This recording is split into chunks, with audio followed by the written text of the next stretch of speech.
The courtroom was packed. Every seat was filled with eager spectators, journalists, and photographers, all waiting for the drama to unfold. Today was no ordinary day in court. It was the trial of the century. Elon Musk, the billionaire tech mogul, was facing off against accusations that could ruin everything he had built. If found guilty, it could destroy his reputation, damage his companies, and strip him of the immense fortune he had amassed over the years. The air in the room was thick with anticipation, and the judge, Judge Marie Hartman, sat confidently at the bench, watching the proceedings unfold with a cool, calculating expression. She was known for her sharp wit, her unyielding fairness, and her ability to remain utterly unshaken in the face of even the most intense courtroom battles. But today, she had a distinct feeling that something unusual was about to happen. Elon Musk, with his usual stoic demeanor, sat at the defense table. He was dressed in a tailored suit, his face an enigmatic mask as he listened to his legal team argue their case. His mind, however, was elsewhere.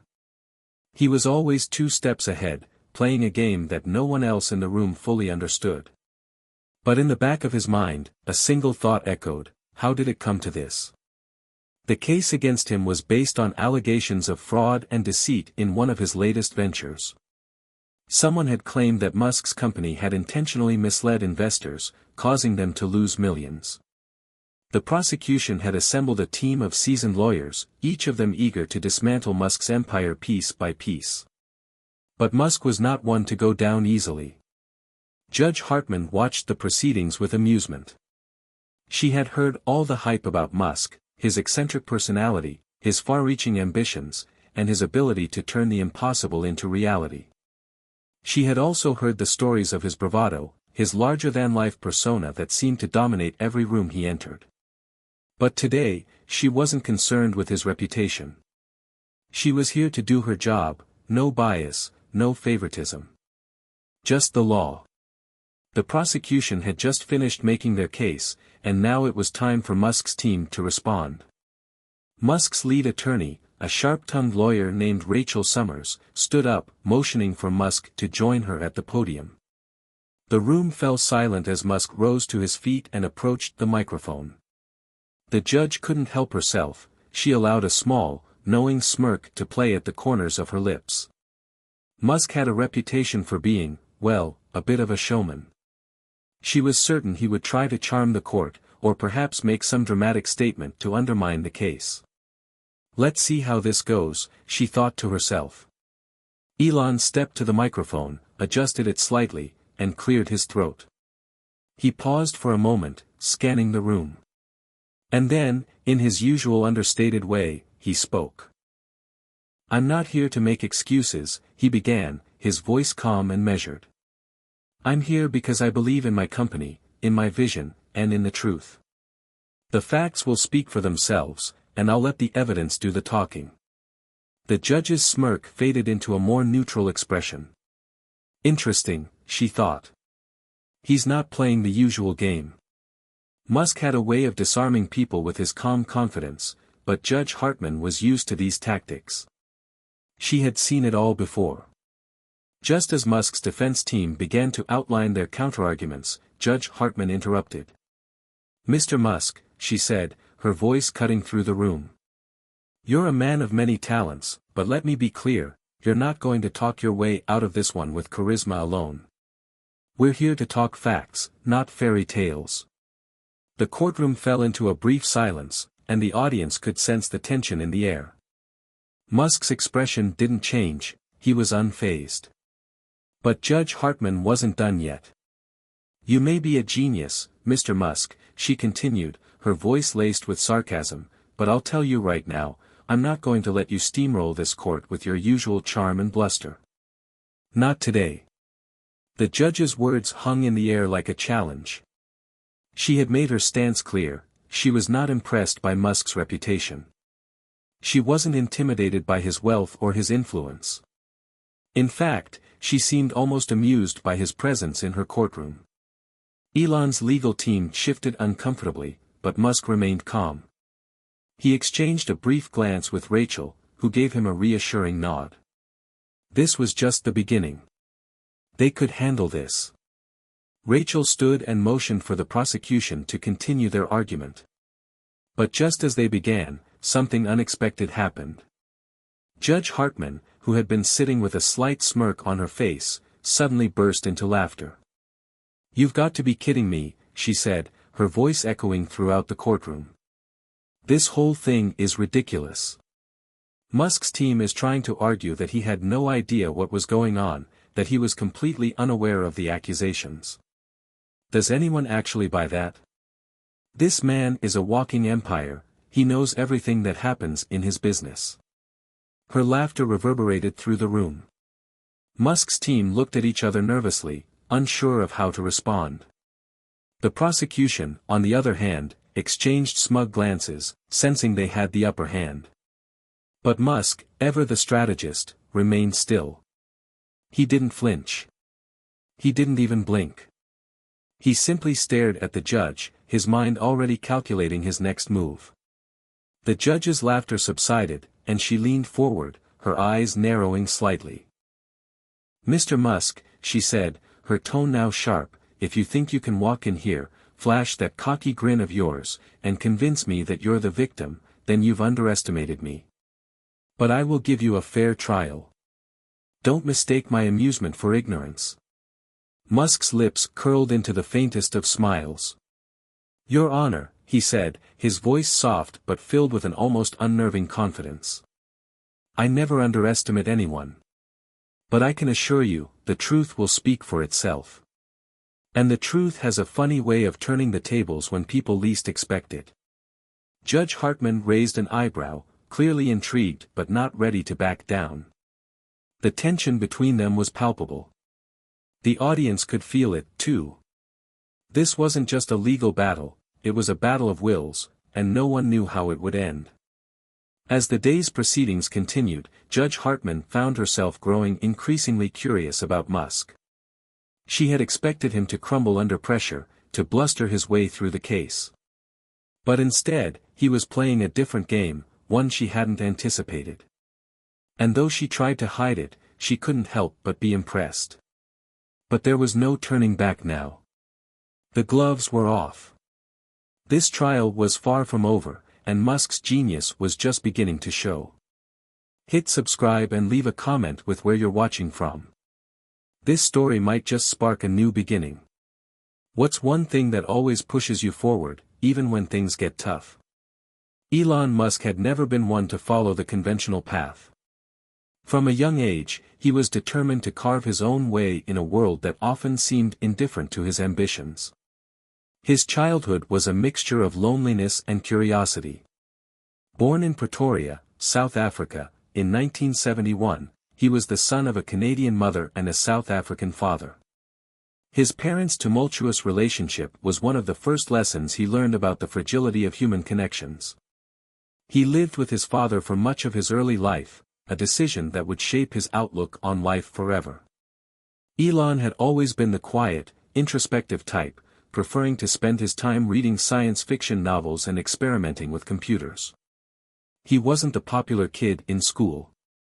In fact, he was often bullied by classmates for his awkwardness and his obsession with technology. But those experiences of isolation only fueled his desire to succeed. He wanted to prove to the world that he was more than just a nerdy kid with big ideas. He wanted to change the world. His first entrepreneurial venture came when he was just 12 years old. Armed with a rudimentary understanding of coding, Elon created and sold a video game called Blaster. It was a simple game, a space shooter that could be played on early personal computers. But to a young Elon, it was a glimpse into his future, one where he could create something from nothing, where his ideas could make a real impact. After attending Queen's University in Canada, Musk transferred to the University of Pennsylvania in the United States, where he earned degrees in both economics and physics. It was during this time that his passion for technology and innovation truly took root. Musk was determined to be part of the tech revolution, and he believed that the only way to make a difference was to build companies that would change the course of history.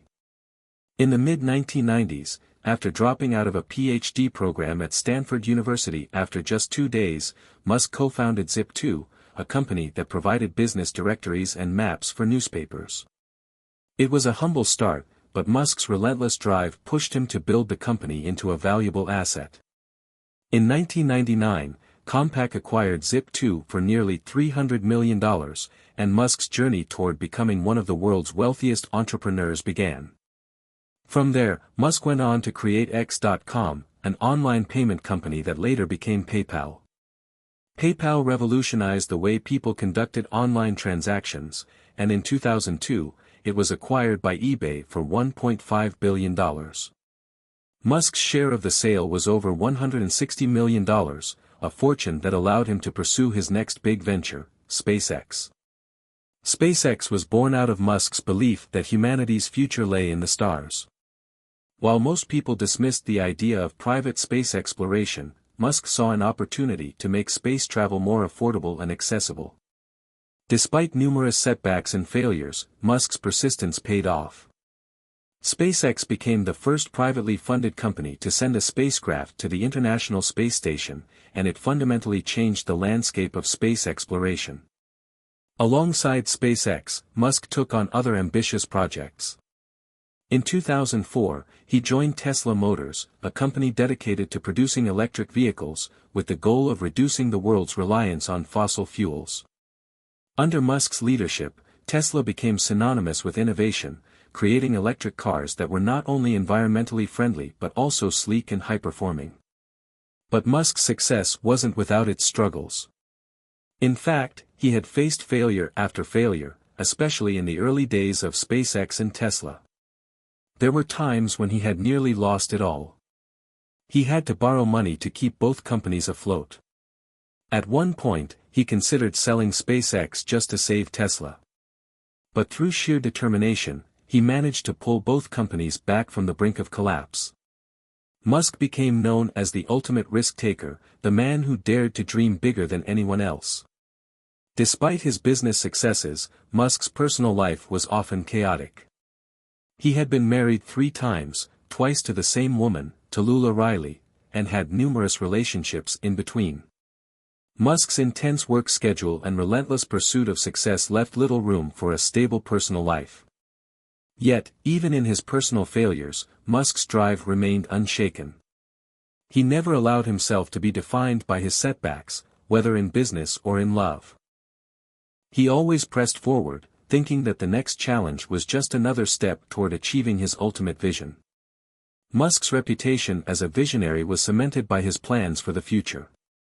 He envisioned a world where humanity was a multiplanetary species, where electric cars were the norm, and where sustainable energy powered everything.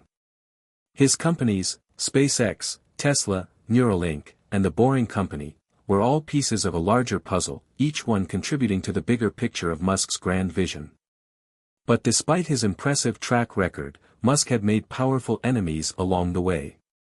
His unorthodox methods, his ambitious goals, and his outspoken nature had earned him both admiration and disdain. Some saw him as a genius, a modern-day inventor who would change the world. Others viewed him as reckless, an arrogant billionaire who thought he could do whatever he wanted. And now, here he was, sitting in a courtroom, fighting for his reputation. The trial he faced was not just about the specific charges against him. It was about whether or not he could continue to defy the odds. If he lost this case, it would be a blow not just to his career but to the very idea of what he stood for, that one person, no matter how unconventional or misunderstood, could change the world. As the trial continued, the courtroom buzzed with whispers about Musk's past. Some people wondered if he had finally met his match. Others believed he would find a way to escape this legal battle just as he had escaped so many others before. But one thing was clear, no one in that room could have predicted what was about to happen. Judge Marie Hartman, watching him from the bench, knew only one thing for sure: this trial was going to be anything but ordinary. The courtroom buzzed with tension. Elon Musk sat at the defense table, his eyes fixed ahead, betraying no emotion as the prosecution's case against him continued to unfold. The once confident atmosphere had shifted into one of palpable unease, a storm brewing beneath the surface. The laughter from Judge Hartman earlier that day had thrown Musk off balance, just for a moment.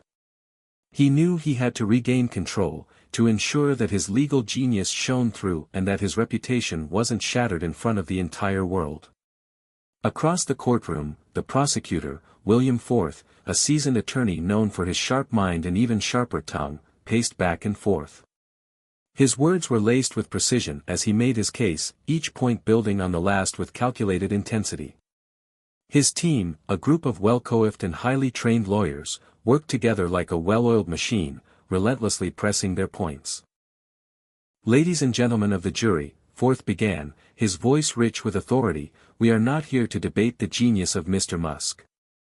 We are here to examine his actions, the deliberate misrepresentation of information, the fraud perpetrated on thousands of investors, and the manipulation of markets that led to billions of dollars in losses.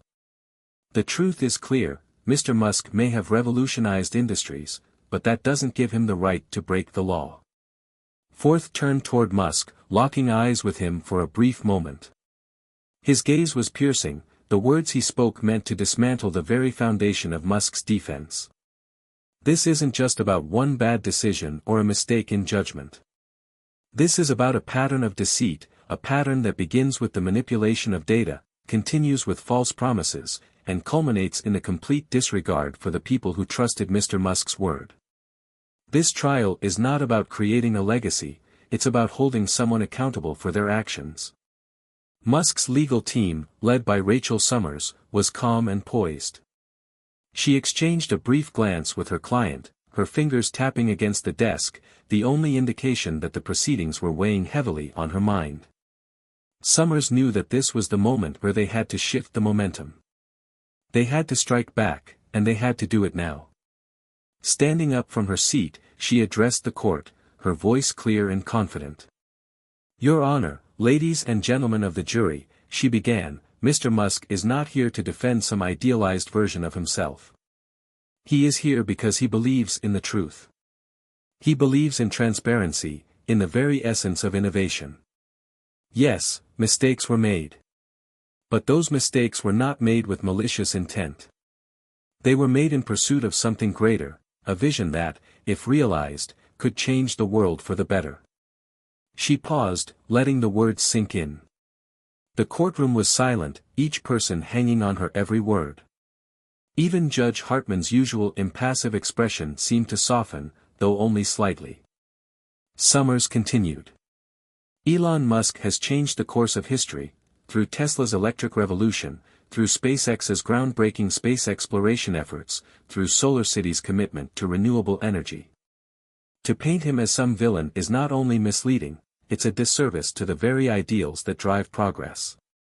This trial isn't about whether or not Mr. Musk made a mistake, it's about the larger picture.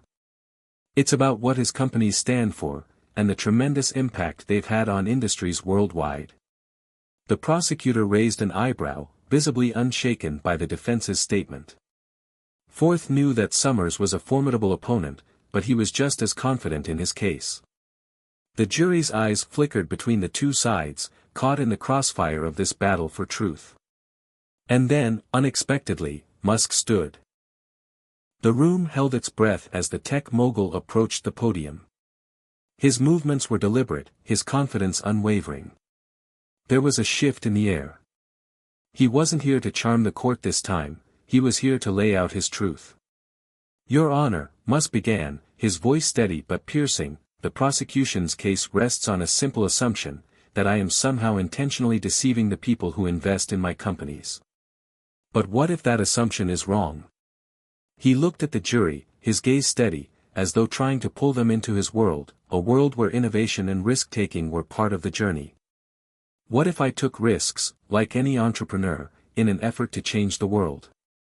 What if I made decisions based on the future, decisions that, at the time, seemed like the only option?" Musk's eyes met Judge Hartman's, and for a moment, their gazes locked. She had been unmoved by his bravado before, but now, there was something different, something beneath the surface that intrigued her. "The people who invested in my companies knew what they were getting into," Musk continued. They knew the risks. They believed in the dream. And so did I. Yes, there were setbacks, failures, and even moments when I wasn't sure if we could survive.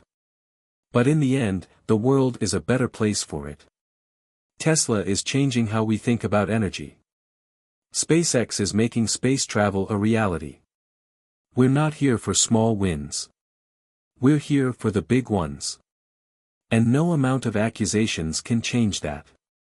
The room was silent for a long moment. Musk's words lingered in the air, and Judge Hartman couldn't help but feel a pang of respect. She had seen many cases like this, where the defendant tried to convince the court with grandiose speeches. But Musk wasn't just giving a speech, he was speaking with a conviction that felt real, that felt tangible. But it wasn't enough. Not yet. Forth stood, ready to respond. His words were sharp, calculated.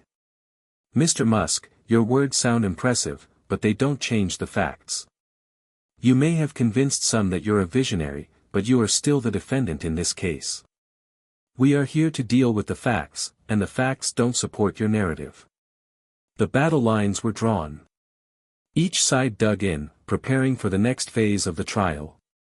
The rising conflict had reached a fever pitch, and it was clear that this wasn't just a legal fight, it was a battle for Musk's legacy. The courtroom was divided, the tension so thick that it could be cut with a knife. But there was one thing that everyone knew for sure, this was only the beginning. Judge Hartman's eyes flickered over to Musk, then to the prosecution, as if weighing her next move. This isn't over yet, she thought. And she was right. In the coming days, the true nature of the battle would unfold, and both Musk and the court would be pushed to their limits. As the trial progressed, the courtroom atmosphere remained tense, charged with an energy that only grew with each passing day. The battle between Elon Musk and the prosecution was no longer just a matter of legalities, it had become a spectacle. Musk's every move was watched with bated breath, and his defense team stood ready to strike back at every accusation. The turning point came when Musk's legal team introduced a key piece of evidence, one that would change the trajectory of the trial. It was a letter, a message he had sent to the board of Tesla several years ago, during a time when the company was on the brink of collapse. The letter detailed Musk's own doubts and fears about the future, but it also contained a vision, an unshakable belief that he could push the company forward, no matter the odds. Rachel Summers stood before the court, holding the letter in her hands. The weight of it was evident, not just in the physical sense, but in its symbolic importance. This, she said, is the key to understanding who Elon Musk really is. This is the man who, even in the darkest moments, never gave up on his dream. He didn't hide from his mistakes. He confronted them head-on, because he believed in something greater than himself. Musk's eyes glinted as Summers read aloud parts of the letter. We cannot afford to fail, the letter said. The world is watching, and we must show that innovation can survive, even when it feels like everything is crumbling around us. I will not quit. I will never quit, no matter how hard it gets. If we fail together, but we will try. We will always try. The room fell silent. For a moment, even the prosecutor, William Forth, seemed taken aback by the intensity of the letter. He had expected Musk to defend his actions with cold logic, with numbers and facts. But what Musk had just given them was something far more powerful, vulnerability. Judge Hartman, who had been watching the proceedings with a focused yet measured expression, leaned forward slightly. The defense had taken a risk by showing this letter, but it had paid off. It humanized Musk in a way that no amount of technical explanations could have done. In that moment, he was no longer just the billionaire businessman or the tech mogul. He was someone who had faced adversity and refused to give up, despite the immense pressure. But Musk's legal journey was far from over. The letter may have swayed the jury for a moment, but the prosecution had a counterattack prepared, a financial audit that showed how Musk had, at times, misrepresented key data to investors. The documents were damning, and they suggested a pattern of deception that went beyond the occasional misstep. The defense, however, wasn't willing to concede. Summers stood tall and confident, prepared for the next battle. Yes, she said, addressing the court, there were times when Mr. Musk and Tesla made mistakes. But let's not pretend that this is an unusual circumstance. Every startup, every company, faces growing pains. The difference here is that Mr. Musk's vision and willingness to push the boundaries of what's possible are precisely what allowed Tesla and SpaceX to thrive. Summers paused, her gaze sweeping across the room. It's easy to judge from the outside.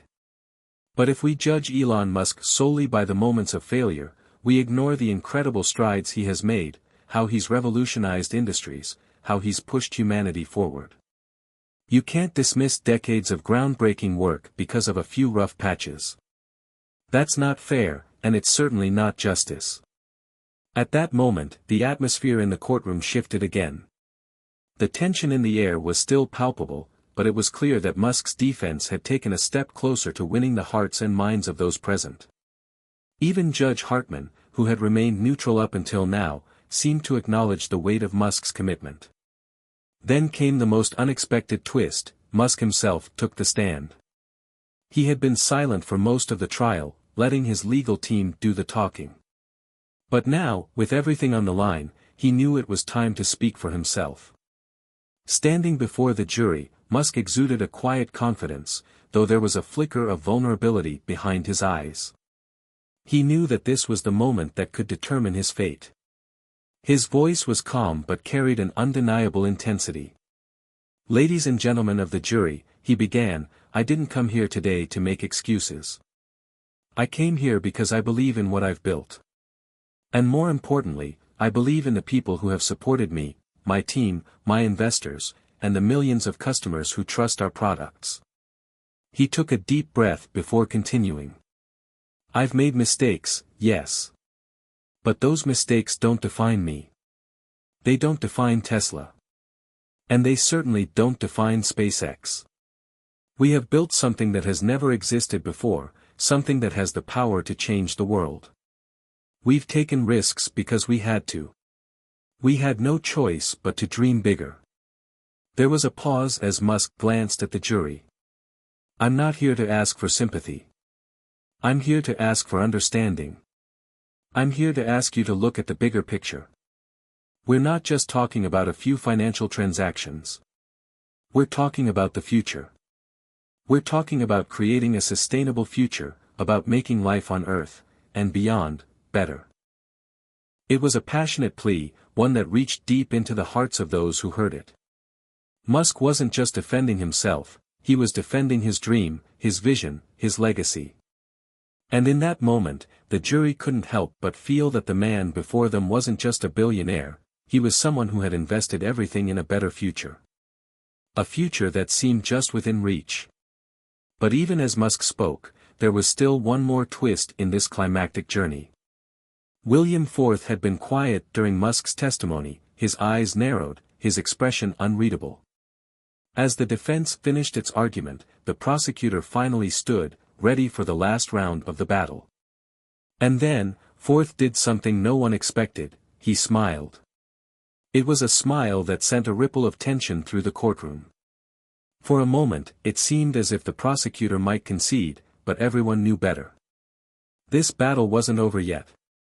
The courtroom was on edge. It was as if the air itself was holding its breath, waiting for the next move. Musk's passionate testimony had left an undeniable mark on everyone in the room. But there was still so much left unresolved. The battle for his future, his legacy, was far from over. As the defense took its seat, the tension turned to a quiet, almost suffocating stillness, as if the court itself was caught between two worlds, one filled with doubts and the other full of hope. William IV, the prosecutor, had been waiting for this moment, and he seized it with precision. The smile on his face was gone, replaced by a cold, steely resolve. He stood up from his seat and walked slowly towards the jury, his gaze steady, like a predator about to pounce. Ladies and gentlemen of the jury, Forth began, his voice smooth but razor-sharp, you've heard the defense's emotional arguments. You've heard Mr. Musk's impassioned plea to view him as a misunderstood visionary. But let me remind you of the facts. The facts that are right in front of us. He paused, allowing his words to sink in, before continuing. Mr. Musk's words are nothing more than a smokescreen, designed to distract you from the real issue. The issue of fraud, of manipulation, of violating the trust of thousands of people who believed in him and his companies. The defense would have you believe that mistakes are just a part of the journey, but mistakes on this scale are not forgivable. The consequences of those mistakes ripple across the economy, across the lives of people who put their trust in Mr. Musk's promises. Forth turned his gaze toward Musk, locking eyes with him for the first time in days. Mr. Musk wants you to believe that he is the martyr of innovation, that his vision justifies every decision. But we cannot allow the world's most influential businessman to use his power and influence as a shield to avoid accountability. It was a brutal attack, and it landed with the force of a freight train. For a moment, Musk's face tightened, his jaw clenching as the weight of the accusation hung in the air. The room seemed to draw a collective breath, the tension palpable. But then, something remarkable happened. Musk stood up, his eyes focused, his voice unwavering. It was as though the words of the prosecutor had no effect on him. He wasn't going to let this moment slip away. This was his chance to shift the narrative once and for all. Mr. Forth, Musk began, his tone steady but with a hint of fire, you've painted me as some villain, a man who would risk everything for personal gain. But what if I told you that I've already paid the price? What if I told you that the price of failure has already been paid in full, by me, by my companies, and by the people who've stood by me through thick and thin? The courtroom was silent. Musk's words had cut through the noise, and the intensity of his delivery was undeniable. His defense team exchanged glances, sensing that this was the pivotal moment. Musk continued, his voice growing more intense. I've lost more than you could ever imagine. I've risked my reputation, my wealth, my time, everything I've built, because I believe in something greater than myself. I believe that the world needs innovation, it needs change, and it needs risk. If we don't take risks, we stagnate. We become complacent, and nothing ever gets better. So, yes, I've made mistakes. And I'll own up to them. But to suggest that I am the villain here is a gross misunderstanding of who I am. His eyes swept over the jury, and for the first time, they seemed to take him in, not just as a defendant, but as a man, as a human being. His words were raw, but they were real. The vulnerability he had shown earlier, in the letter he had written to the board of Tesla, now seemed to have taken on an entirely new dimension. This trial isn't just about financial records, Musk continued, his voice now resonating with an almost spiritual conviction. It's about what kind of world we want to create. It's about whether we want to accept the status quo or whether we want to reach for the stars. I am here because I dared to dream bigger than anyone thought possible. And I have paid for it, over and over again. The words hung in the air, heavy and charged with emotion. Judge Hartman watched from her seat, her expression unreadable. She had seen many trials, but few had ever struck her with such raw emotion, such truth. It was as if the trial had stopped being just a battle over facts and had transformed into something much larger. It had become a test of humanity, a test of the very principles that defined the way society viewed success, ambition, and accountability. Forth seemed momentarily taken aback, his usual confidence shaken. He wasn't prepared for this level of vulnerability from Musk. He had expected more arguments, more data, but what Musk had just given him was something far more potent, a glimpse into the soul of the man himself. The jury was watching intently, and for the first time, there was a palpable shift in the room. They had been forced to confront not just the legal arguments, but the very nature of ambition itself. Musk was no longer just a defendant, he was a symbol, a representation of everything that could go wrong in the pursuit of greatness, but also everything that could go right. The silence that followed was thick with anticipation. The judge had yet to speak, but her eyes were locked on Musk, her expression softening ever so slightly. She had been a spectator in this courtroom drama, but now, even she seemed moved by the gravity of Musk's words. And then, it happened.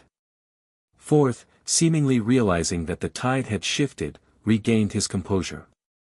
But his response was no longer as confident as before. "Ladies and gentlemen of the jury," he began, his voice no longer as sharp, but still laced with authority, "you have heard the defendant's words. You've heard his appeals to emotion. But do not be fooled. Do not let his passion cloud your judgment." It was clear that Forth had tried to regain control of the courtroom, but the emotional climax of the trial had already taken place. Musk had shown something far more compelling than legal maneuvering, he had shown his heart. As the day came to a close, the courtroom was abuzz with whispers. The emotional journey had reached its peak, but the road ahead was still uncertain. Musk had made his case. Now, it was up to the jury to decide what kind of man he truly was, and whether the world of innovation could afford to forgive him for his mistakes. The courtroom buzzed with the murmur of conversations as the closing arguments were finally made. The trial, which had seemed so cold and clinical in the beginning, had evolved into a deeply personal story. A story not just about corporate wrongdoing, but about a man whose ambition had driven him to heights of unimaginable success, and depths of failure few could endure. Elon Musk, once perceived by many as an enigmatic billionaire, was now viewed by some as a symbol of both the promise and peril of chasing greatness. As the jury was called to deliberate, a hushed silence fell over the courtroom. The weight of the decision ahead of them hung heavily in the air. The prosecution and defense had both made compelling cases. The prosecution had presented documents and facts that painted a picture of calculated deception, while the defense had shown Musk as a visionary, willing to risk it all to push humanity forward. Now, it was up to the jury to decide what kind of man Musk truly was, and whether his mistakes were forgivable. Judge Hartman sat at her bench, her expression unreadable. For the first time in this trial, she allowed herself a moment to reflect. The case had captivated the nation, but for her, it had become more than just a legal battle. It had become a question of values, the values that define success, ambition, and accountability. As the jury began its deliberations, Musk and his legal team gathered in a quiet corner of the courtroom. There was little talking, just a sense of quiet contemplation as everyone awaited the verdict. Musk, ever the optimist, had an air of calmness, but it was clear he was deeply invested in the outcome. Rachel Summers, his lead defense attorney, glanced at Musk. "Elon," she said softly, "no matter what happens today, you've done more than defend yourself. You've shown the world who you really are. You're not just a businessman. You're a dreamer, a creator. The jury has seen that." Musk nodded, though there was a flicker of uncertainty in his eyes. "I just hope they understand," he said. "I've made mistakes. But I've also made things happen that no one thought were possible. I didn't do it for the money.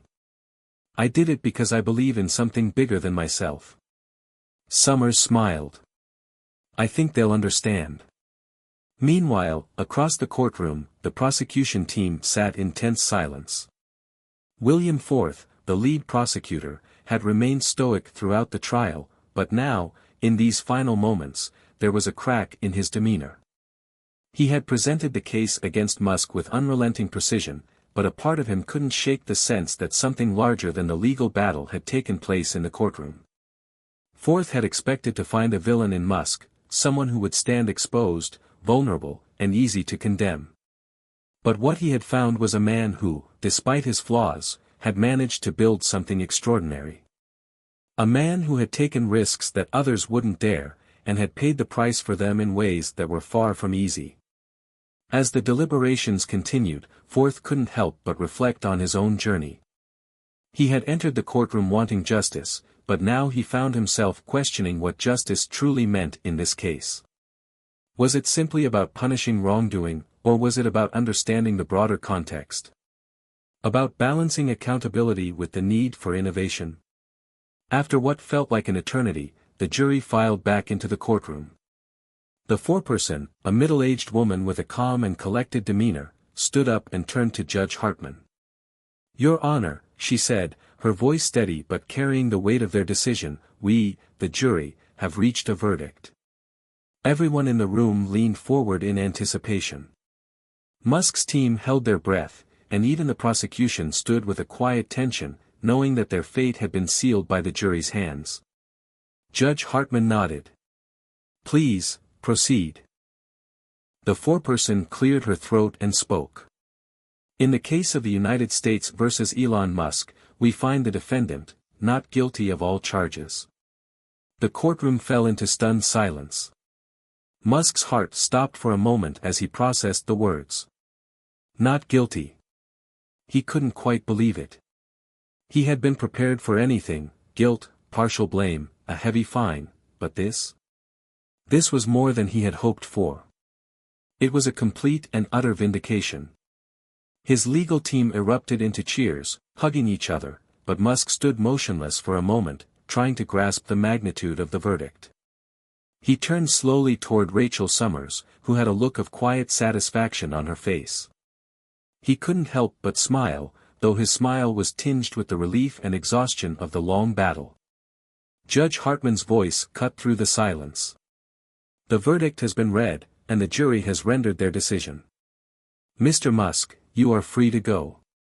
The weight of those words seemed to lift from Musk's shoulders like a heavy burden being released. It was over.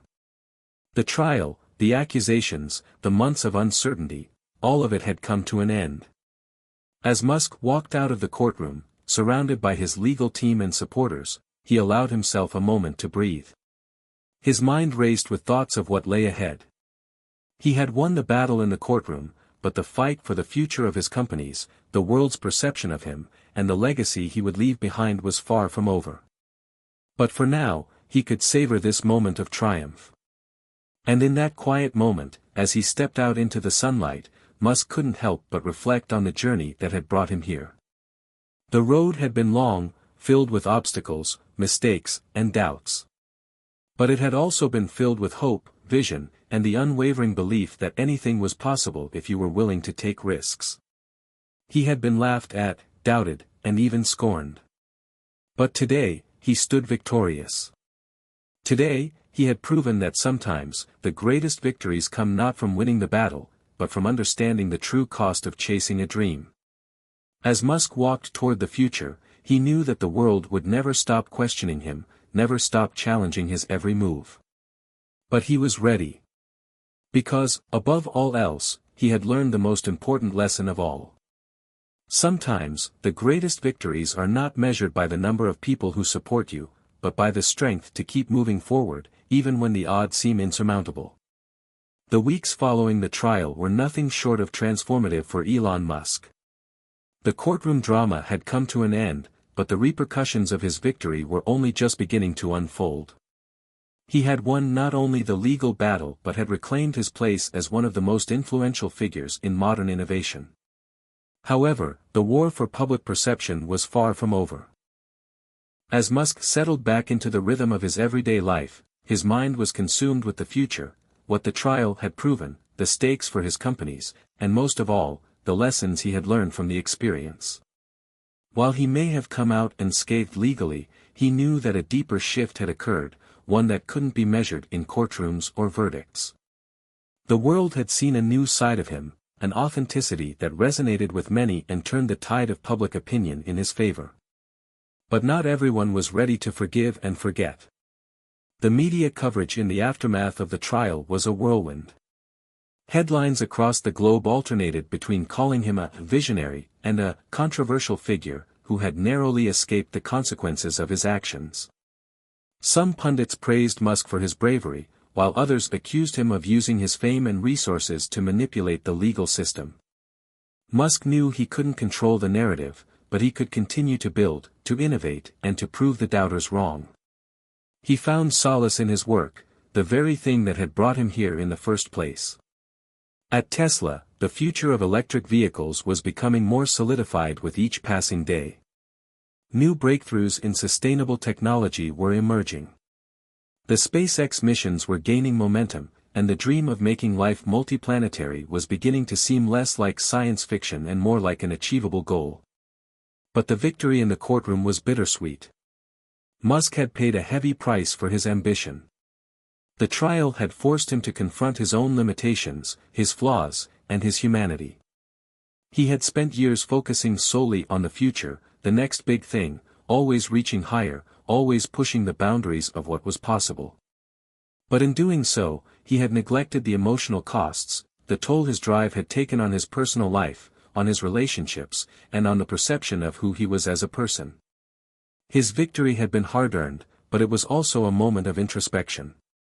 He had come face to face with the realization that his legacy would not be defined solely by the companies he built, but by the values he instilled within them.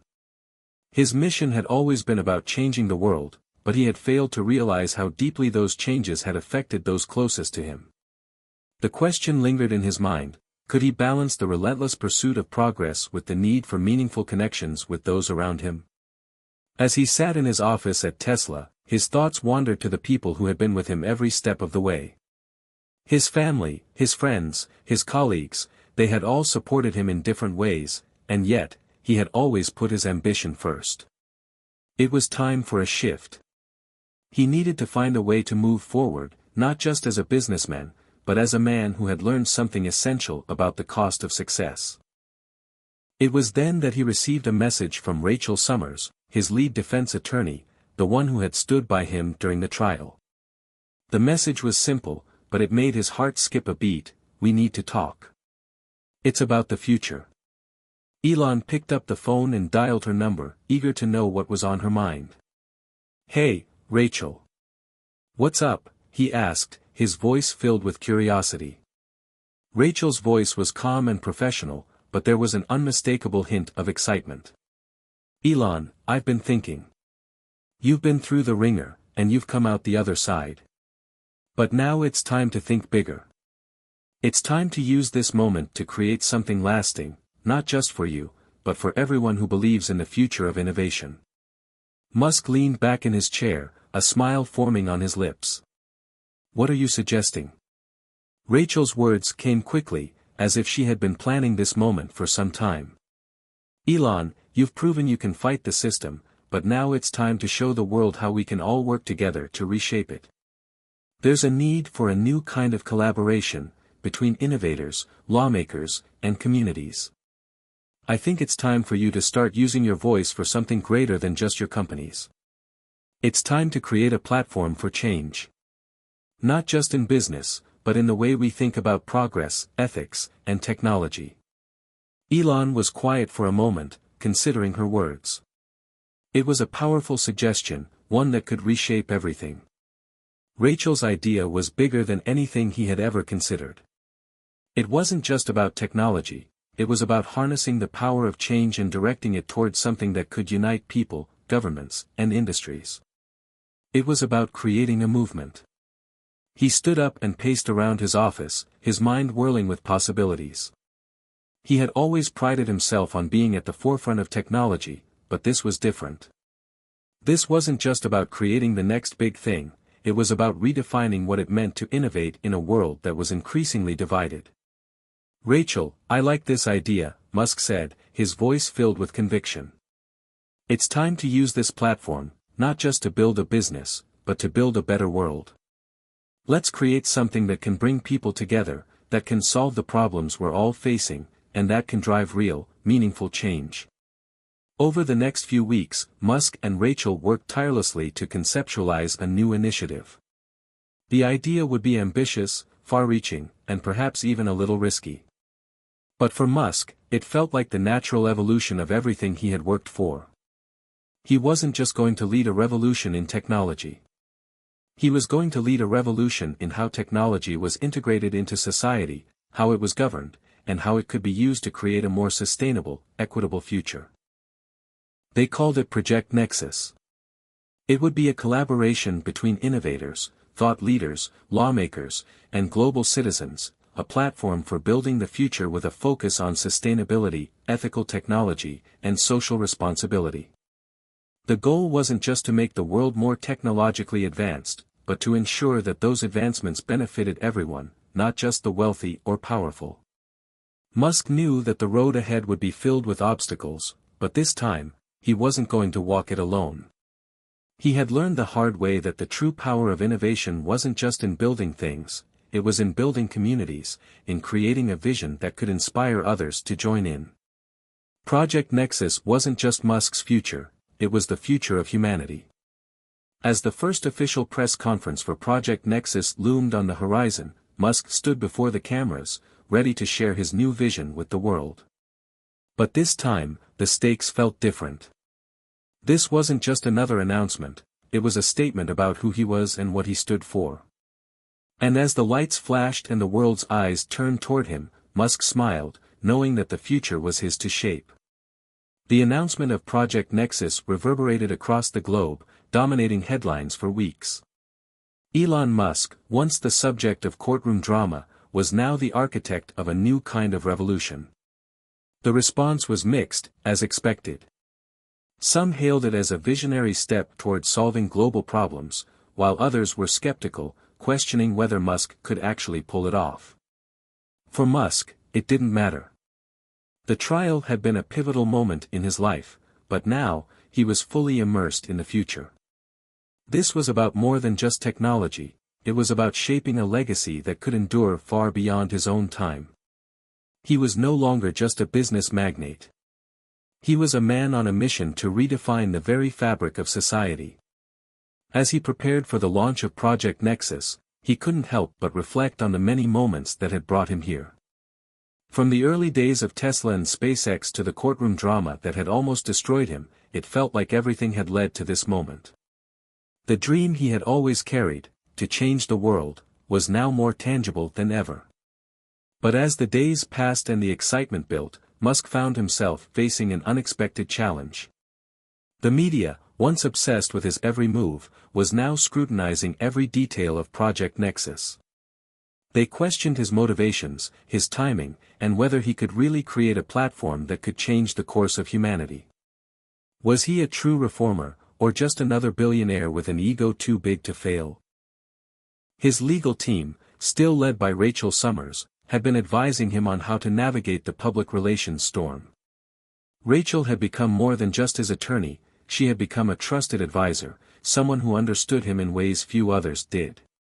Together, they mapped out a strategy to present Project Nexus as a movement, not just a business venture. Elon, Rachel said one afternoon as they sat in his office, reviewing the upcoming media tour, "You're not just talking about innovation here. You're talking about a new way of thinking. A new way of governing the intersection of technology, ethics, and society. This is bigger than Tesla, bigger than SpaceX. This is about creating a foundation for the future of the planet." Musk nodded, looking out of his office window at the sprawling city below. "I know," he said. "But I also know that the world will want answers. They'll want to know why I'm doing this. Why now?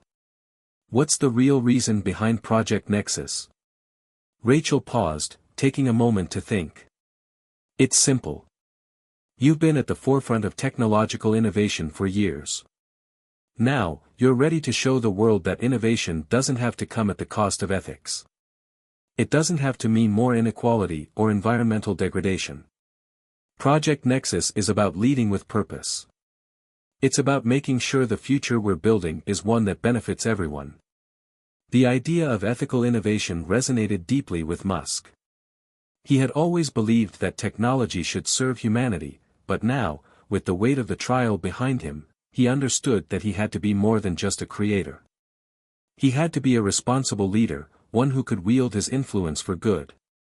As the press tour for Project Nexus began, Musk traveled to major cities, meeting with thought leaders, lawmakers, and global citizens who could help shape the vision he had in mind. His speeches were passionate, his words carefully chosen to strike a balance between idealism and realism. He spoke of sustainability, technological advancements that could save the planet, and a new collaborative model that could unite industries for the greater good. Despite his efforts to remain calm and measured, Musk couldn't escape the pressure. The world's eyes were on him. The trial had made him a household name, but now Project Nexus was making him a global symbol of hope, and, in some circles, a figure of controversy. He was criticized for the ambitious scope of his project, with skeptics claiming it was too idealistic, too much of a dream. One evening, after a particularly grueling interview with a high-profile news outlet, Musk found himself exhausted and frustrated.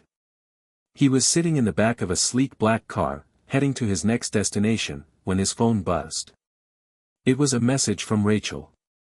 "Elon, you're doing exactly what you were meant to do. Don't let the critics get in your head. You've already changed the world once. This is just the next step."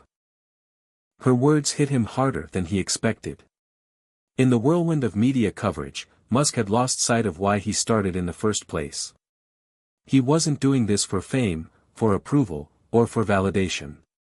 He was doing this because he believed in a future where technology could be used to improve lives, solve the biggest problems humanity faced, and bridge the gap between progress and sustainability. Musk stared out of the car window as the lights of the city passed by. For the first time in a long while, he felt the weight of his mission. This was his purpose. And it was bigger than any courtroom drama, bigger than any trial, and even bigger than any of his companies. It was about creating something that could stand the test of time, something that could last long after he was gone. As the car pulled up to his next venue, Musk knew the hard part was just beginning. The world had taken notice of Project Nexus, but the real work would be in turning vision into action. There would be setbacks, there would be challenges, and there would be more doubters. But for the first time in his life, Musk felt ready for whatever came next. He stepped out of the car, took a deep breath, and walked into the next room filled with reporters, eager to hear what he had to say. With each step, he knew that he wasn't just walking toward a new beginning for himself, he was walking toward a new beginning for the world.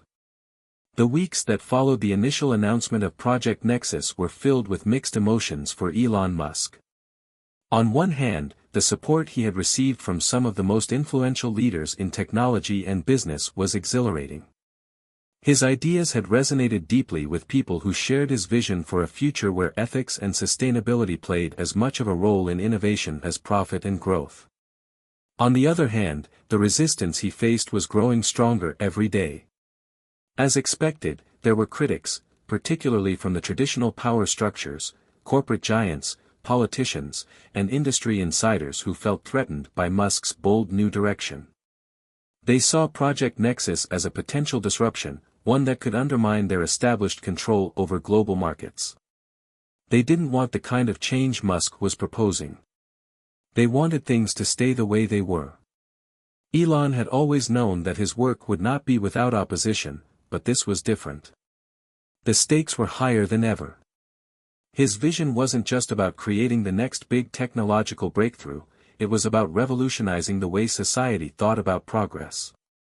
This was about redefining the way people viewed the role of businesses, governments, and individuals in shaping the future. As Musk sat in his office at Tesla, reflecting on the growing challenges, Rachel Summers, his trusted legal advisor and now business partner, sat across from him, reviewing the latest developments. "Elon, we're seeing a lot of pushback, but this is exactly what we expected. The forces that benefit from the current system are always going to fight change," she said, her voice calm but filled with urgency. Musk leaned forward, running his hand through his hair, clearly exhausted from the mounting pressure. "I know. But it's not just about resistance from the corporate world. There's a bigger issue at play here. People are scared. They're scared of what Project Nexus represents. The idea of a collaborative future, one that brings all industries together with a common goal, some see that as a utopian fantasy. Others think it's a threat to their power." Rachel nodded, acknowledging the complexity of the situation. "Yes, but you have something they don't, vision. You've proven time and time again that you can make the impossible possible. Project Nexus is about creating a better world. It's about showing people that the future doesn't have to be a zero-sum game. It's about partnership, not competition." Elon gazed out the window, watching the world pass by below. The weight of the mission ahead of him settled deeper into his chest. He had always been a fighter, whether battling for dominance in the electric car industry, pushing the boundaries of space exploration, or taking on the legal system. But this felt different. The fight for Project Nexus wasn't just a fight for innovation. It was a fight for the very concept of what the future could be. And with that fight came a new kind of enemy. This was no longer just about business competition. This was about deep-seated ideologies, those who wanted to control the future, and those who wanted to democratize it. Rachel broke the silence. Elon, you need to prepare for the inevitable. There will be attacks. There will be attempts to discredit you and your project. But don't forget the power you already hold. The public is on your side. They're tired of the old way of doing things. He looked at her, considering her words. I know the public's support is important, but this is about more than that. We're at a crossroads. If we don't act now, the world will continue down a path of division. A path where the powerful few control everything, and the rest of the world is left to fight for scraps. Rachel nodded again, her eyes meeting his with understanding. And that's why we can't stop. Project Nexus is the key to creating a world that's more just, more equitable. We've seen what happens when industries and governments act only in their own interests. Now we have to show the world there's another way, a better way. Musk sat back in his chair, taking a deep breath. This is the real challenge, Rachel. The world doesn't need another tech company.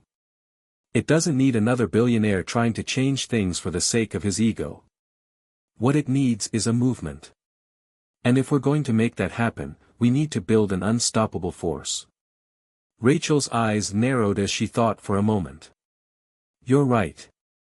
And that's why I've been thinking about our next steps. We need to expand beyond the circles we're already operating in.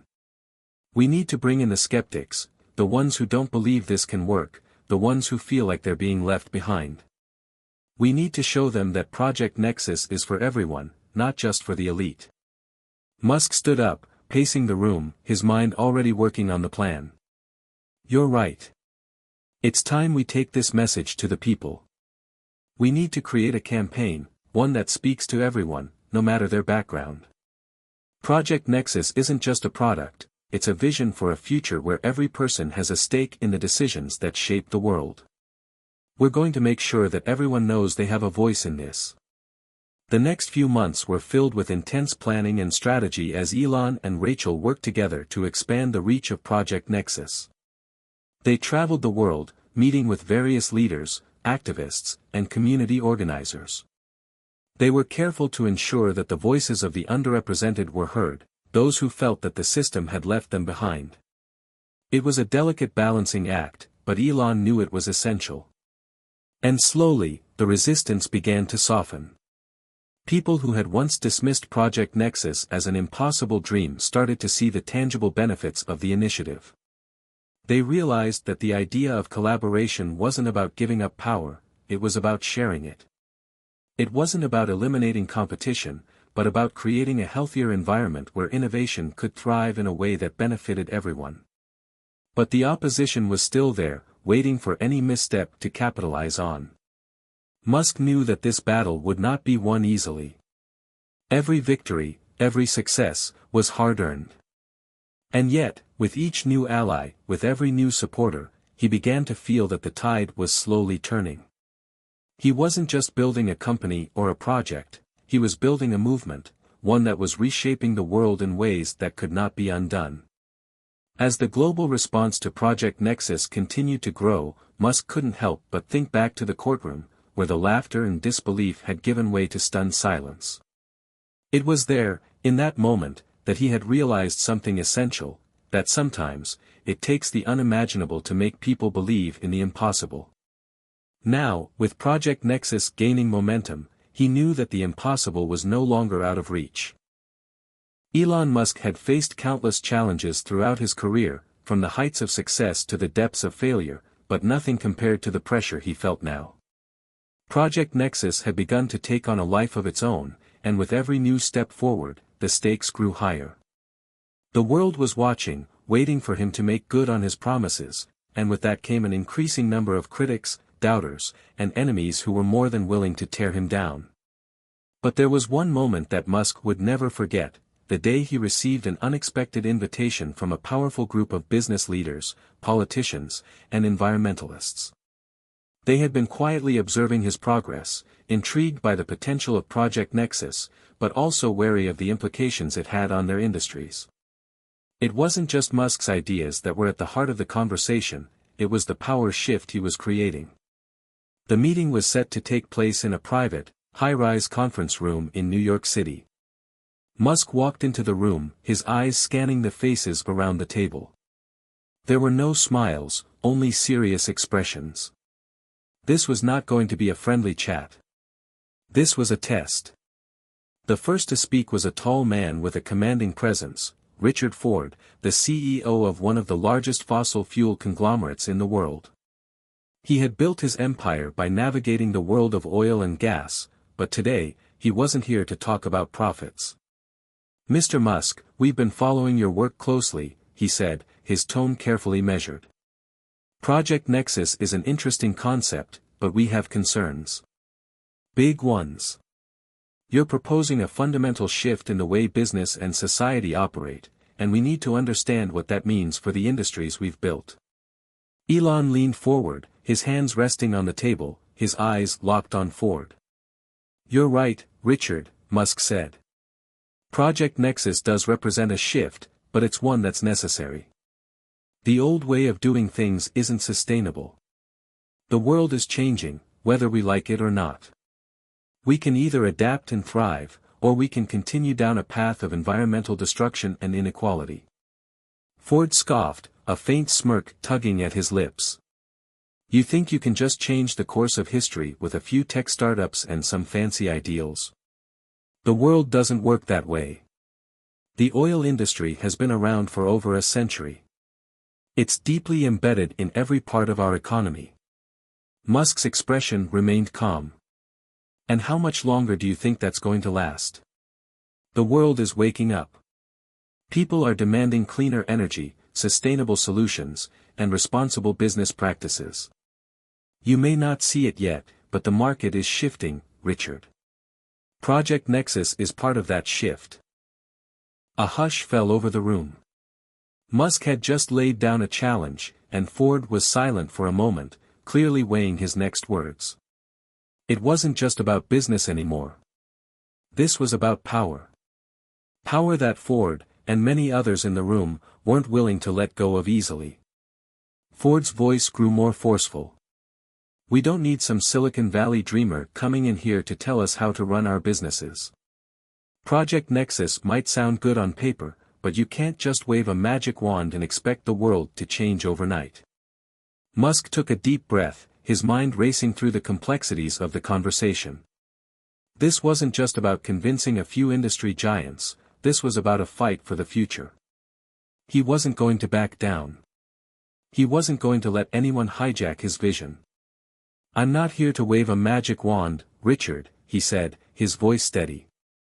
"I'm here to show you that the future isn't something we wait for, it's something we create. The world doesn't change overnight, but it does change when enough people decide to make it happen. And the people want this change. It's happening. Project Nexus is the future, and it's happening now." There was a moment of silence before another voice spoke up, Charlotte Wells, a prominent environmental activist and business leader who had been a vocal critic of Musk's other ventures. "You talk about change, Elon, but what about the people who are going to be left behind? What about the workers in the industries that will be disrupted by Project Nexus? You're talking about innovation, but what about the social costs? What about the people who don't have the skills to adapt to a new economy?" Musk's eyes softened for a moment as he considered her words. He had heard this argument before, the fear of automation, the fear of losing jobs, the fear of a future where people were left behind. It was an argument he had been thinking about for years, and he knew it couldn't be ignored. "You're right," he said, his voice quieter now. "There will be disruption, and that's something we can't take lightly. But I believe that Project Nexus can create new opportunities. It's about building a future where people aren't left behind. It's about creating a collaborative economy, one where technology doesn't just take jobs, it creates them. Where innovation is accessible to everyone, not just the elite few. Charlotte wasn't convinced. It's easy to talk about ideals, but it's much harder to turn them into reality. How are you going to convince the millions of people who are afraid that their jobs will be replaced by AI and robots? How are you going to ensure that Project Nexus doesn't just end up benefiting the tech elite while the rest of the world suffers? Musk paused, feeling the weight of the question. This wasn't just about technology. This was about people, real people, with real lives and real fears. He knew that for Project Nexus to succeed, it couldn't be just another tech utopia. It had to be a movement that made sense to everyone, no matter where they came from or what they believed in. I know it's not going to be easy, Musk said finally. But I also know that we have the power to create the change we want to see. It's not about replacing people. It's about empowering them. And Project Nexus will offer the tools, the resources, and the education necessary to help people thrive in this new world. The room was silent once again, and for a moment, Musk wondered if anyone in the room truly believed in the potential of his vision. The resistance was fierce, but he had learned over the years that the greatest battles were always the ones worth fighting. As the meeting drew to a close, there was no resolution, no clear agreement, but Musk knew that he had planted the seed. The conversation was far from over.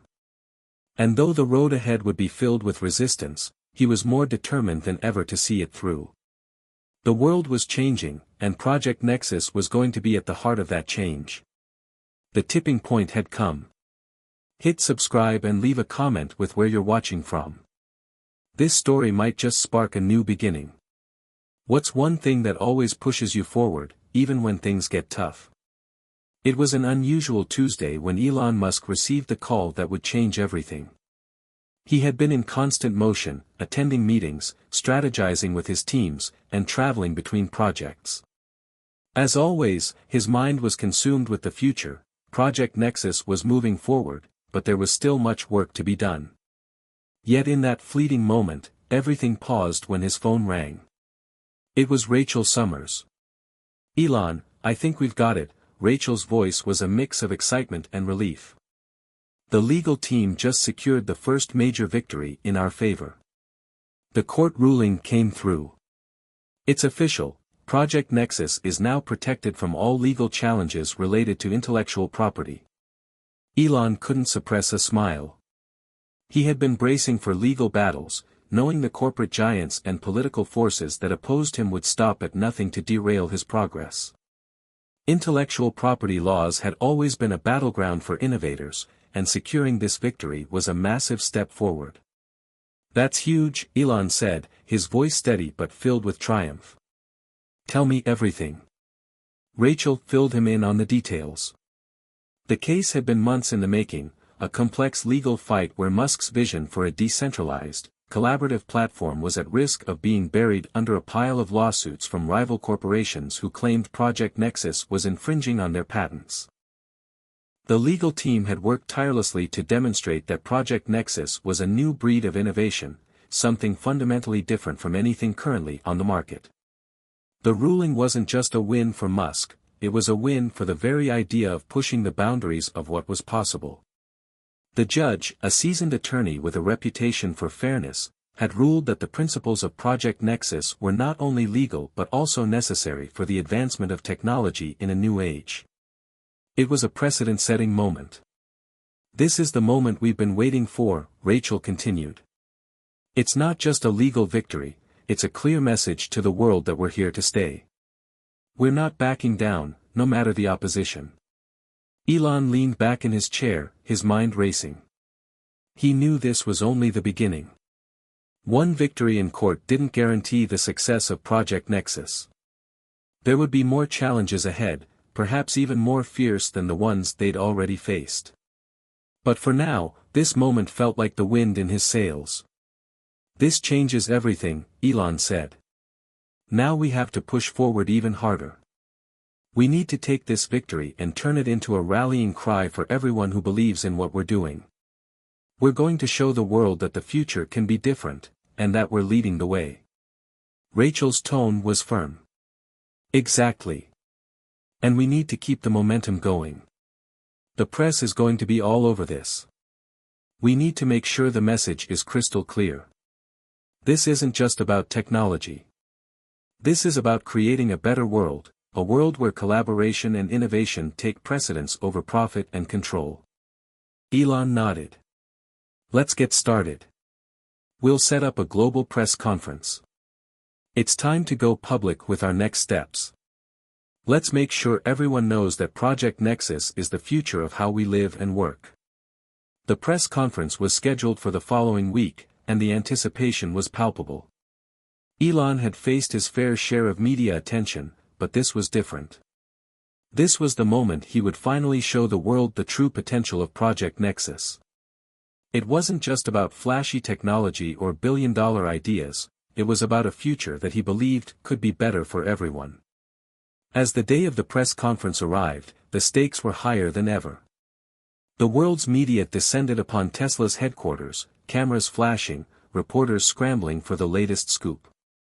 Musk stood at the podium, his usual calm demeanor masking the urgency he felt inside. He knew that the message he delivered today would resonate far beyond the walls of the press room. It would echo around the world. "Thank you all for being here today," Elon began, his voice steady. "Today marks a pivotal moment in the journey of Project Nexus. A journey that has not been without its challenges, but one that is fundamentally about shaping the future of innovation. Our goal is simple: we believe in the power of collaboration. We believe in a world where technology doesn't just serve the elite, but serves everyone." A murmur rippled through the crowd. Journalists exchanged glances, clearly intrigued by the sincerity in Musk's voice. This was not the same Musk they had come to know, the relentless entrepreneur who pushed boundaries for personal gain. This was something deeper, more profound. "Our victory in court is not just a legal one," Musk continued. "It's a victory for anyone who believes that we can create a future where progress is driven by shared goals and collective action. Project Nexus is about empowering individuals, communities, and industries to work together for the greater good. It's about building a world where collaboration and innovation go hand in hand to solve the challenges of our time: climate change, inequality, resource scarcity." The reporters were hanging on every word now. Musk's words weren't just resonating, they were inspiring. "We've already taken the first step by ensuring that our intellectual property is protected," Elon said. "But this is just the beginning. Project Nexus is about creating a world where new technologies are shared, where every person has access to the tools they need to create and innovate. We're building the infrastructure for a new economy, one that values sustainability, equality, and collaboration." The press room erupted in applause. It was a rare moment. Elon Musk, the once controversial tech mogul, now the symbol of a brighter future.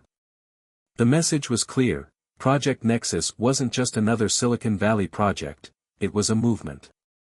As the questions began, Musk fielded inquiries from every direction. Some reporters were still skeptical, challenging the feasibility of his vision, but Musk answered each question with clarity and conviction.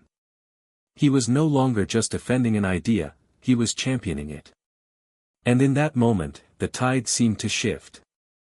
After the press conference, the media blitz began. Headlines flooded news outlets around the world, from tech blogs to mainstream newspapers.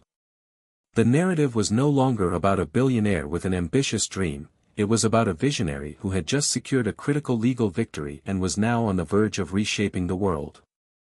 The opposition, of course, wasn't far behind. But for the first time, Musk felt a sense of hope. This was more than just a battle for the future, it was a fight that was already beginning to win hearts and minds. And as he sat back in his office that evening, he couldn't help but think back to the courtroom, where the female judge had laughed at his ideas. The irony wasn't lost on him. The world had laughed at him then, but now, the world was listening. The days following the press conference were a whirlwind. Elon Musk had always been used to the chaos of public scrutiny, but this time it felt different.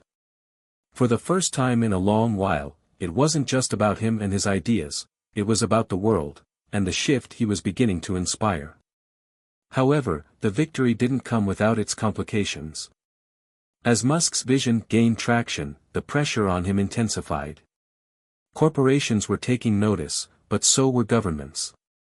Project Nexus wasn't just a business venture, it was a political statement. The implications of a global shift toward collaborative economies and decentralized technology were far-reaching, and those who benefited from the status quo were not about to sit idly by. It wasn't long before Elon found himself on the receiving end of a very different kind of challenge, political maneuvering. The first blow came in the form of a meeting with Senator Claire Donovan, a powerful figure who had been known for her outspoken views on technology, corporate influence, and privacy rights. Elon had met with politicians before, but this meeting was different. Senator Donovan wasn't interested in the legal victory or the success of Project Nexus, she was more concerned about its potential for disruption. She had spent years aligning herself with corporate giants, ensuring that regulations were crafted to protect their interests. And now, this Silicon Valley maverick was challenging everything she had worked for. Mr. Musk, we need to talk about Project Nexus, Senator Donovan said as soon as they sat down in her Washington office. Her eyes were sharp, and her tone was cold. You've made a lot of promises that could destabilize the economy. You've seen how the world has reacted. The question is, can we trust you to ensure this new economy benefits everyone, or are we looking at another power grab? Musk sat back in his chair, his expression impassive. He had expected this. Politics was always going to be a battleground for Project Nexus, but he was prepared to defend it. Senator, my intention is not to destabilize anything, he said calmly.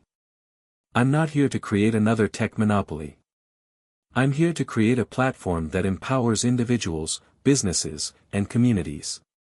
Project Nexus is about decentralization, giving people the tools they need to innovate and thrive without the constraints of old power structures. Donovan raised an eyebrow. And you believe you can control that? You don't see any dangers in handing over control to a global network of decentralized systems? What happens when bad actors take advantage of your platform? Elon didn't flinch. We've built safeguards into the system to prevent that from happening. We're not creating anarchy, we're creating a framework for responsible collaboration. If we don't take risks, we'll never evolve. We have to break free from the old way of doing things. The world can't keep operating under a handful of corporate interests that only care about profits. We need to focus on building a future that works for everyone. Senator Donovan wasn't convinced. I'm afraid you're being naive, Mr. Musk. Disruption isn't always as clean as you make it sound. There are people with real power, real influence, and real stakes in the current system. People who won't let something like Project Nexus succeed without a fight. Elon's eyes narrowed. I'm not afraid of a fight, Senator. And I don't believe in playing by the old rules. The current system is broken. Project Nexus is the future. And no amount of political maneuvering or corporate resistance is going to stop that. The tension in the room was palpable. Donovan's gaze softened for a moment, but only for a split second. We'll see, Mr. Musk. The world is watching, and I don't think it's as simple as you think. We'll see how far you get when the people who run the world start to push back. As he left her office, he couldn't shake the feeling that someone, or something, was pulling strings behind the scenes. There was more to this fight than just a few legal challenges and corporate resistance. The forces aligned against him were vast, and they would not go down easily. The following weeks were a blur of meetings, legal battles, and strategic alliances. Elon and his team worked tirelessly to keep Project Nexus on track, navigating the complicated web of politics and business. But no matter how hard they pushed forward, there was a sense that something was about to shift, something he hadn't anticipated. It came in the form of a mysterious figure, Victor Harmon, a former high-ranking executive at a tech conglomerate that had long been at odds with Musk's vision. Harman had been a key player in the corporate world but had quietly disappeared from the public eye for several years. His sudden re-emergence, however, was anything but a coincidence. It didn't take long for Elon to realize that Harman had been working behind the scenes to undermine Project Nexus. Victor's strategy was subtle but effective. He had quietly reached out to some of Musk's closest allies, sowing seeds of doubt about the viability of Project Nexus. He had approached some of the world's largest investors, spreading rumors that Musk's project was on the brink of failure. The whispers were designed to destabilize the momentum that had been building, to undermine the very foundation of Musk's vision. At first, Elon didn't pay much attention. But then he began to notice the signs, the subtle shifts in sentiment from key players who had once been staunch supporters. Investors began pulling back, hesitant to continue funding Project Nexus despite the legal victories. The media, once overwhelmingly positive, began to ask tougher questions. It was becoming clear that the forces aligned against him weren't just political or corporate, they were calculated, and they were strategic. One evening, as Elon sat alone in his office, a knock at the door interrupted his thoughts. It was Rachel Summers. She had a look of concern on her face. "Elon," she said, sitting down across from him. "I think we've been played." Elon raised an eyebrow. "What do you mean?" Rachel handed him a file. "Victor Harman. He's been working behind the scenes to discredit us. I've traced his movements, he's been in contact with several of our investors, spreading rumors and casting doubt on Project Nexus." Elon's face hardened. "I should have seen this coming." Rachel nodded. "It's not just about the money, Elon. It's about control. Harman knows that if Project Nexus succeeds, it's a threat to the entire power structure." Elon stood up, a new sense of determination in his eyes. "Then we're going to make sure it succeeds. We've come too far to let anyone derail us now." The battle had just taken a darker turn, but Musk was ready. It was time to take the gloves off. The hours that followed Rachel's revelation felt like a heavy weight on Elon's shoulders. He had anticipated opposition, but this was different. This wasn't just about fighting in courtrooms or dealing with the usual media circus. It was about people operating in the shadows, playing a game that was much darker and more complex than he had ever expected.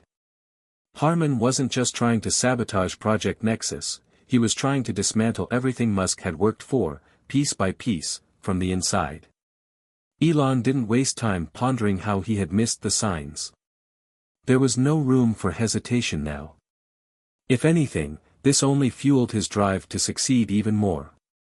Project Nexus had always been more than just a business idea, it was a movement, a new way of thinking, a revolution in the making. It was a challenge to the very system that had kept the world in check for too long, a challenge that was now under threat from forces he couldn't fully see yet. But he was determined to expose them. The first step was confronting Harman. Elon knew that Harman was a master manipulator, his skills at sowing discord had been honed over years of corporate warfare. To take him down, Musk would need more than just legal power. He would need intelligence, precision, and, most importantly, he would need to control the narrative before Harman could. He called Rachel into his office. "We need to hit him where it hurts. If Harman's going to keep attacking from the shadows, we need to bring the light." Rachel didn't need any more explanation. She had been through this before. She was already putting together a team to counter Harman's moves. They started gathering information, pulling strings to uncover his financial ties and his connections in both the tech world and government.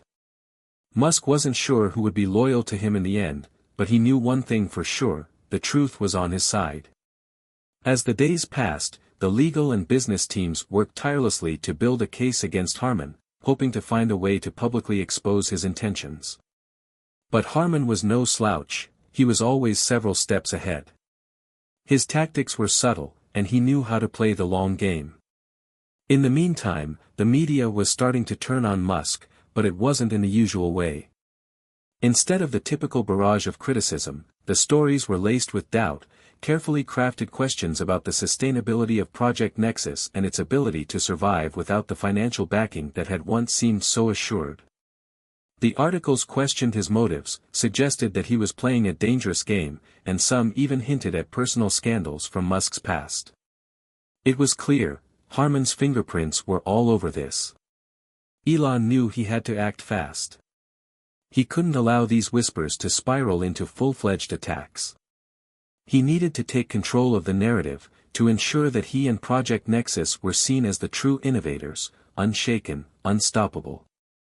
Late one evening, as Musk sat in his office, his phone buzzed with a new alert.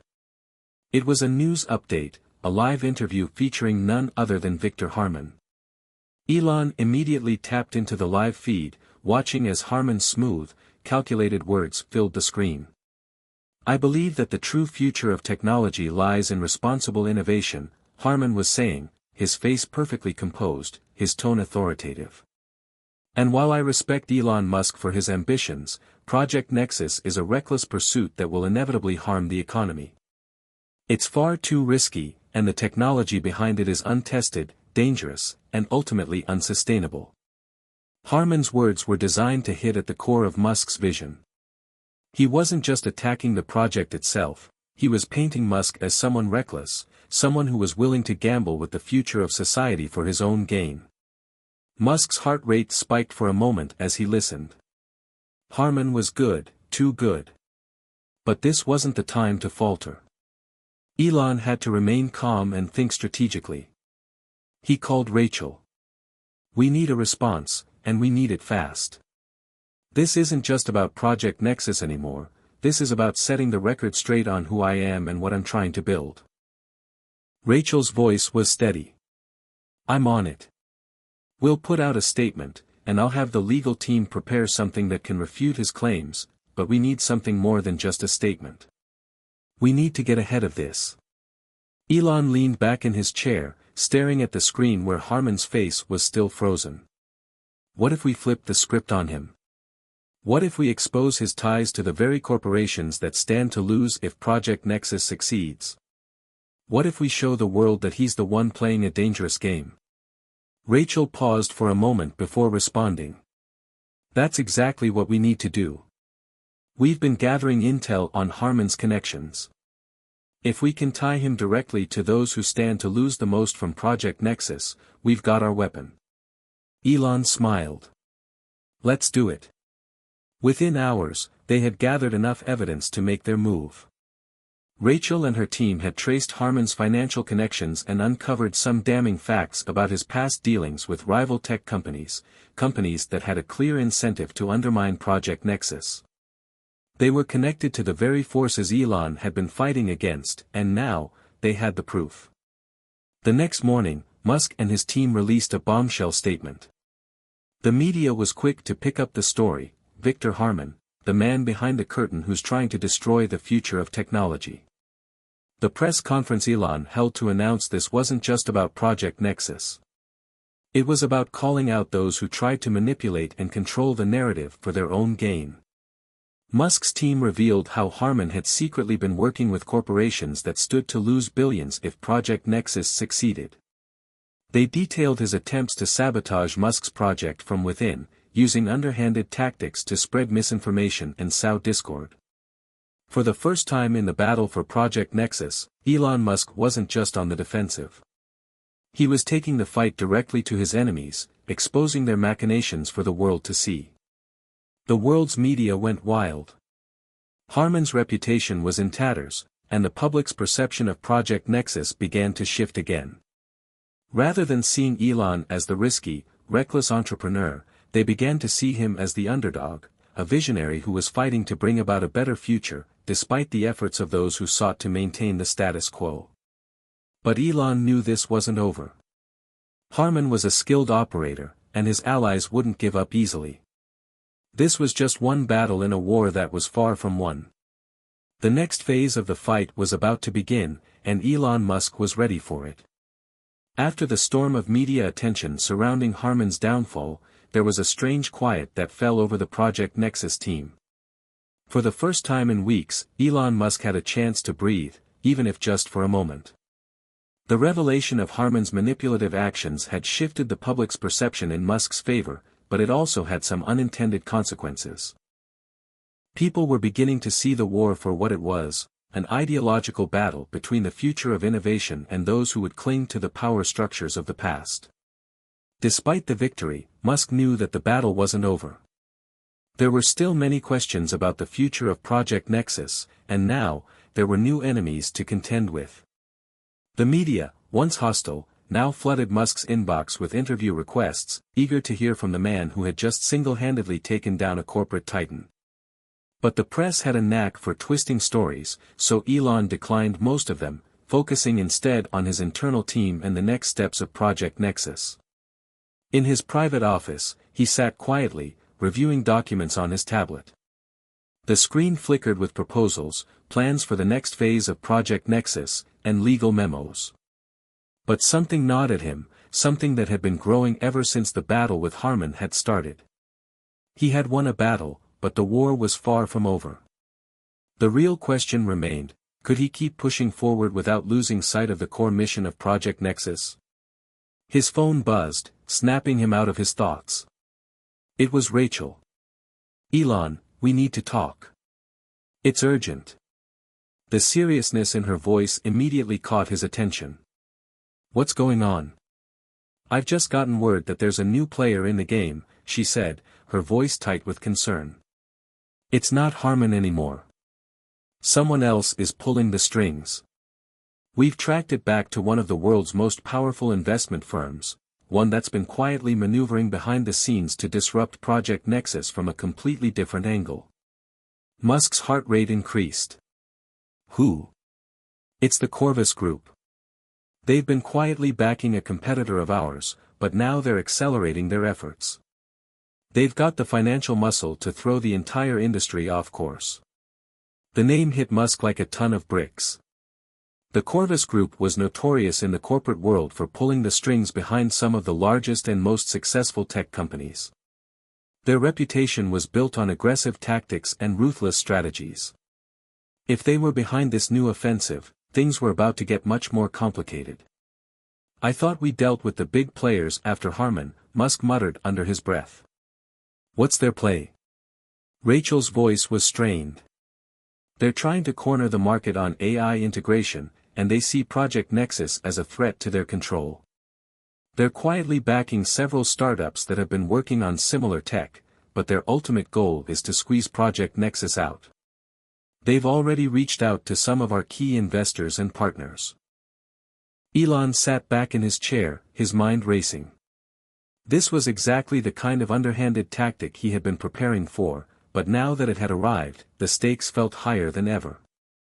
"We need to shut them down," Musk said, his voice hard. "Expose them before they can do any real damage." "I've already started digging into their operations," Rachel said. "But they're a lot more secretive than Harman ever was. They're pulling strings everywhere. It's not going to be easy, Elon." Musk took a deep breath, thinking about his next move.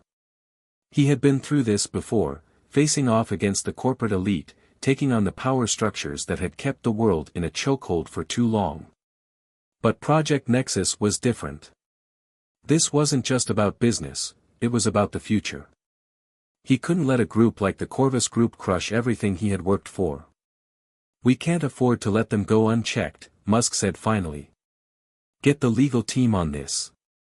We'll need everything we've got to expose them." Rachel's voice softened. "I'll get right on it. But Elon, there's something else we need to talk about. This isn't just about Project Nexus anymore. This is about you. The media has been running with the idea that you're this lone genius, this unstoppable force. But you know as well as I do that no one can fight this battle alone." Musk nodded slowly, recognizing the truth in her words. He had always been the one to carry the weight of his ventures on his shoulders, but Project Nexus was bigger than any one person. He needed the support of those around him more than ever. "I know," he said quietly. I've been thinking the same thing. We need to bring in some new allies. People who believe in this vision, who want to see it succeed just as much as we do. If we're going to take on the Corvus Group, we need to build a coalition. Rachel's tone shifted, becoming more optimistic. I agree. And I've already got some people in mind. For the first time in weeks, a small sense of hope flickered in Musk's chest. If there was one thing he had learned in his career, it was that he didn't need to fight every battle alone. He had a loyal team, and together, they had already proven that they could overcome any obstacle. But as the night wore on, Musk couldn't shake the feeling that the Corvus Group wasn't just interested in Project Nexus. There was something deeper at play here. Something more dangerous. The game had changed, and the stakes were higher than ever. The next morning, a storm began to brew in the legal world. The Corvus Group had quietly launched a counteroffensive, challenging the very foundation of Project Nexus. They had filed a lawsuit that accused Musk's company of intellectual property theft, claiming that Project Nexus had unfairly used technology that was developed by one of their subsidiaries. It was a bold move, one that could tie up Musk's company in a lengthy legal battle for years. The Corvus Group had the resources to drag out the case, bankrupting Musk's team in the process. But Elon wasn't about to let that happen. I knew this was coming, Musk said as he read the legal filing. His mind was already racing, analyzing every angle. It's the same old playbook. They'll try to tie us up in legal battles until we're too exhausted to continue. Rachel nodded.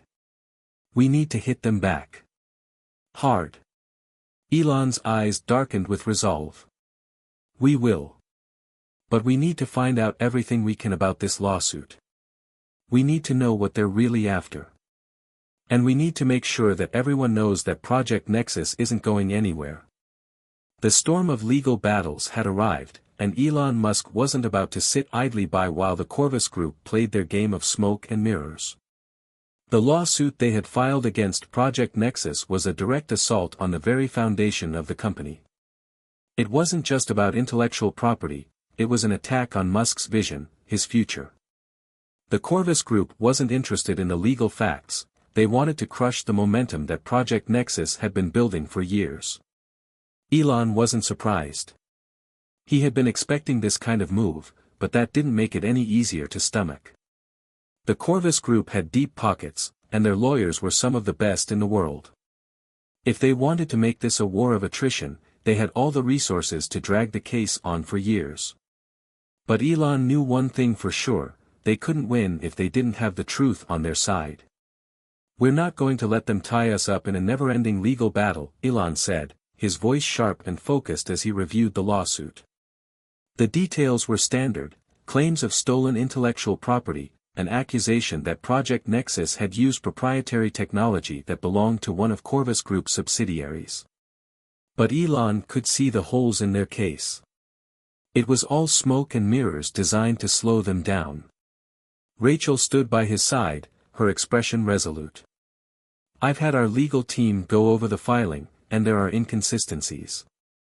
They're banking on the assumption that we won't be able to defend ourselves effectively.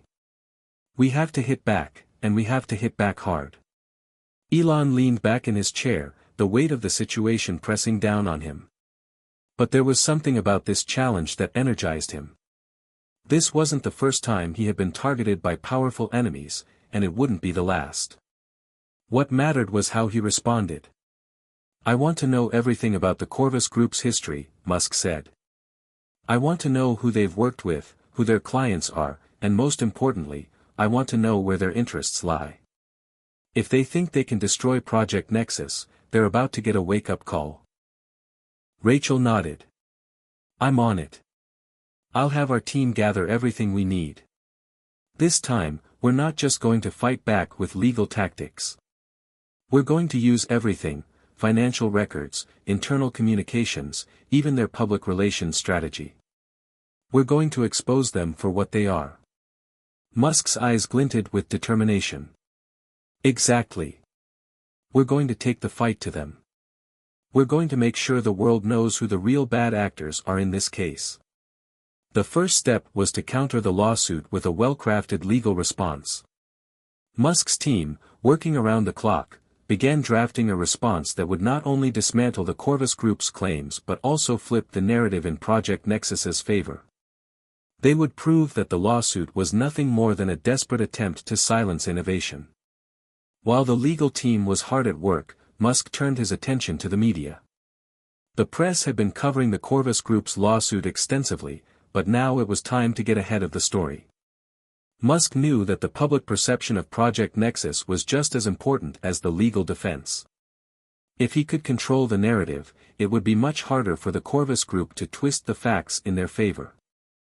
"I want a statement ready," Elon told Rachel. "Something bold. We're going to make it clear that Project Nexus isn't just a company, it's a movement. And no lawsuit or corporate bully is going to stop us." Rachel smiled, clearly impressed by Elon's resolve. "I'll get the PR team on it." "You're right, we can't let them control the story." As the days passed, the Corvus Group's legal team intensified their efforts. They filed additional motions, attempting to gain an upper hand by dragging out the process and adding layers of complexity to the case. The longer the case went on, the more expensive it became for Musk and his team. But Musk was no stranger to this kind of pressure. He had fought battles like this before, and he was prepared to fight this one to the bitter end. Meanwhile, Musk's team continued to dig into the Corvus Group's history. What they uncovered was a web of shady deals, underhanded tactics, and a long history of corporate warfare. It wasn't just about business, it was about power, control, and influence. The Corvus Group had deep ties to some of the most powerful figures in the tech industry, and they had used their position to crush anyone who dared to challenge the status quo. But there was something else they uncovered that was even more damning: the Corvus Group's ties to certain government officials and financial regulators. It appeared that they had been pulling strings behind the scenes, using their influence to suppress new technologies that threatened their interests. Project Nexus wasn't just a business venture, it was a threat to their control over the future of technology. Rachel brought the findings to Musk in a private meeting. "We've got it. The smoking gun." Elon looked up from his desk, his interest piqued. "What is it?" "It's not just about their attempts to steal technology," Rachel said. "It's about the corruption beneath it all. We've found evidence that Corvus has been using their political connections to delay or shut down any competitors who could challenge their dominance in the AI sector. They've been using their influence to manipulate regulatory bodies and prevent progress from moving forward." Elon's jaw clenched. This wasn't just business anymore, it was a fight for the future. Project Nexus was no longer just a tech project, it was a symbol of what the future could look like if the old guard didn't hold all the power. "I want this information out there," Musk said, his voice cold. "We're going to take this to the media, to the regulators, and to the people. The world needs to know what the Corvus Group is really up to." It was time to make his counterattack. With the legal strategy in place and the public narrative shifting in his favor, Musk was ready to go on the offensive. This battle wasn't over, not by a long shot. The Corvus Group had underestimated him, and now, he was going to make sure they understood just how wrong they were. Elon Musk's decision to take the offensive in the media sent shockwaves through both the tech world and beyond.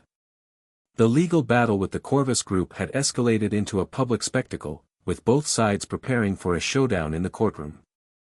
But Musk wasn't just going to play defense. He was ready to expose the true nature of his adversaries, using the media to fuel his counterattack. It all started with an explosive press release that Musk's PR team crafted, revealing the Corvus Group's history of corporate manipulation, corruption, and political influence. The document outlined their shady business practices, their ties to government officials, and the lengths they had gone to in order to suppress innovation and monopolize the AI market. The statement was clear: Project Nexus was not just fighting for its survival, it was fighting for the future of technology itself. Rachel had worked tirelessly with the PR team, crafting a message that was bold, yet measured. They couldn't afford to come off as bitter or desperate. Instead, The statement needed to position Musk as a visionary, a man who was willing to take on the powerful forces that stood in the way of progress. As soon as the press release went live, the media went into a frenzy. News outlets, bloggers, and influencers from every corner of the internet picked up the story. Musk's name was suddenly trending worldwide, but it wasn't just because of the lawsuit. It was because of the damning information about the Corvus Group. The first wave of media coverage was a mix of shock and skepticism.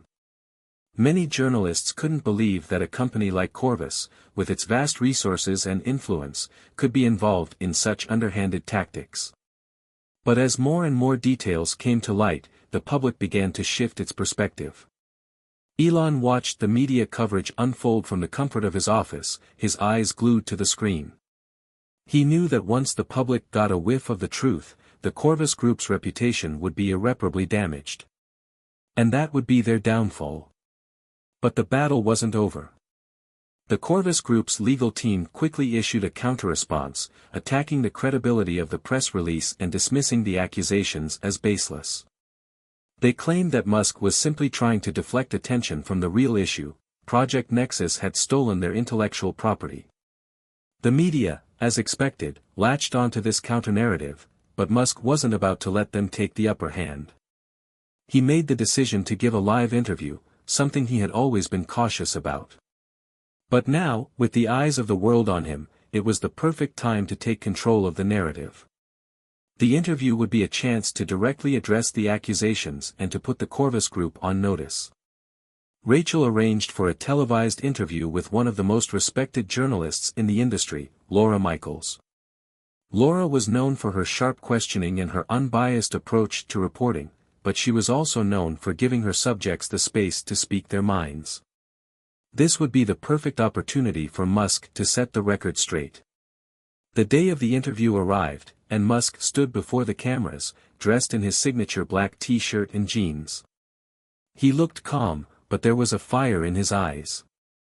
As he sat down across from Laura, he was ready to face whatever questions came his way. "Mr. Musk," Laura began, her voice steady, "thank you for joining us today. There's a lot of controversy surrounding Project Nexus and your ongoing legal battle with the Corvus Group. Let's start with the basics.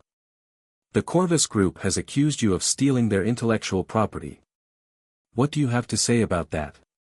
Elon leaned forward slightly, his gaze unwavering. "It's a baseless accusation, and I'm not surprised they're using it. The truth is, Project Nexus is built on original ideas, and we've always operated with transparency and integrity. The Corvus Group, on the other hand, has been using their political and financial influence to squash competition. This lawsuit is just another attempt to protect their monopoly on the industry." Laura's eyes narrowed as she pressed on. "But they've presented evidence of your company using technology that bears a striking resemblance to their proprietary systems. How do you explain that?" Elon smiled, a hint of confidence creeping into his expression. "We've already looked into their claims, and we've found that their so-called evidence doesn't hold up. It's nothing more than an attempt to distract from the real issue. The Corvus Group is trying to discredit Project Nexus because they see it as a threat to their control over the future of technology. They don't care about intellectual property, they care about maintaining power." The interview continued for almost an hour, with Elon answering questions with a level of poise and authority that left Laura struggling to keep up. Every time the interviewer tried to corner him, Musk responded with calm precision, turning the tables and making the Corvus Group look increasingly desperate. But there was one question that Laura had saved for the end, one that she knew would get under Musk's skin. "Mr. Musk," she began, "there's been a lot of speculation about your personal life, especially in light of your public divorce and some of the controversy surrounding your social media presence. Some critics say that your personal issues might be affecting your ability to run Project Nexus. What's your response to that?" Elon's expression didn't change. He took a moment to gather his thoughts before responding. "My personal life is just that, personal," he said, his voice steady. "What matters is the work I'm doing and the vision I'm building with Project Nexus. I'm focused on the future, and I'm not going to let anyone distract me from that. Laura nodded, clearly sensing that she wouldn't get much more out of him on that topic. She wrapped up the interview, and Musk stood up, shaking her hand with a quiet smile. As he left the studio, Musk knew that the interview had been a success. The media was now fully engaged, and the Corvus Group's legal team was on the defensive. The truth was out, and there was no going back. But there was still one final piece to the puzzle, the courtroom. The real battle would take place in the legal arena, and Musk was ready for it. The courtroom was buzzing with anticipation. It was the day of the trial, the moment that Elon Musk had been preparing for. All the media coverage, the press releases, and the public statements had led to this point. Now, it was time to face the Corvus Group in person, and Musk was ready. But he wasn't just prepared for the legal fight, he had a plan to turn the entire courtroom into his stage, and he wasn't going to let the Corvus Group or their lawyers have the upper hand. Elon had spent weeks meeting with his legal team, ensuring every angle of their defense was airtight. They knew the Corvus Group's accusations inside and out, and they were ready to dismantle them piece by piece. But more importantly, Musk was determined to use this trial as an opportunity to expose the corruption and manipulation of the Corvus Group in front of the world. The atmosphere in the courtroom was tense as the judge, a stern woman in her late 50s named Judge Annabelle Pierce, took her seat. Her reputation was well known in the legal community. She was tough, no nonsense, and had a reputation for cutting through the nonsense and getting straight to the heart of the matter. She was also known for being unafraid to make bold decisions, and that made her a wild card in the eyes of both the prosecution and defense. Elon, dressed in his usual black suit and white shirt, sat confidently at the defendant's table. His lawyers, led by the sharp-minded Rachel, sat beside him, flipping through their notes. The Corvus Group's team, a group of sleek, well-dressed lawyers, sat across from them, ready to do battle. At the back of the room, journalists typed furiously, eager to catch every word, knowing this trial would be the story of the year. Judge Pierce called the court to order, her voice commanding immediate silence. "We're here today for the case of Corvus Group versus Project Nexus," she announced, her eyes briefly scanning the room before landing on Elon. "Let's proceed with opening statements." The Corvus Group's lead attorney, a sharp-dressed man named Douglas Fairmont, stood up first. He was a seasoned litigator, known for his ability to twist facts and frame any situation in his favor. He was ready to do whatever it took to win this case, even if it meant bending the truth. His opening statement was polished, calculated, and filled with enough legal jargon to make anyone's head spin. Elon Musk and Project Nexus stand accused of misappropriating intellectual property belonging to the Corvus Group, Fairmont said, his voice dripping with authority. "Our evidence is clear.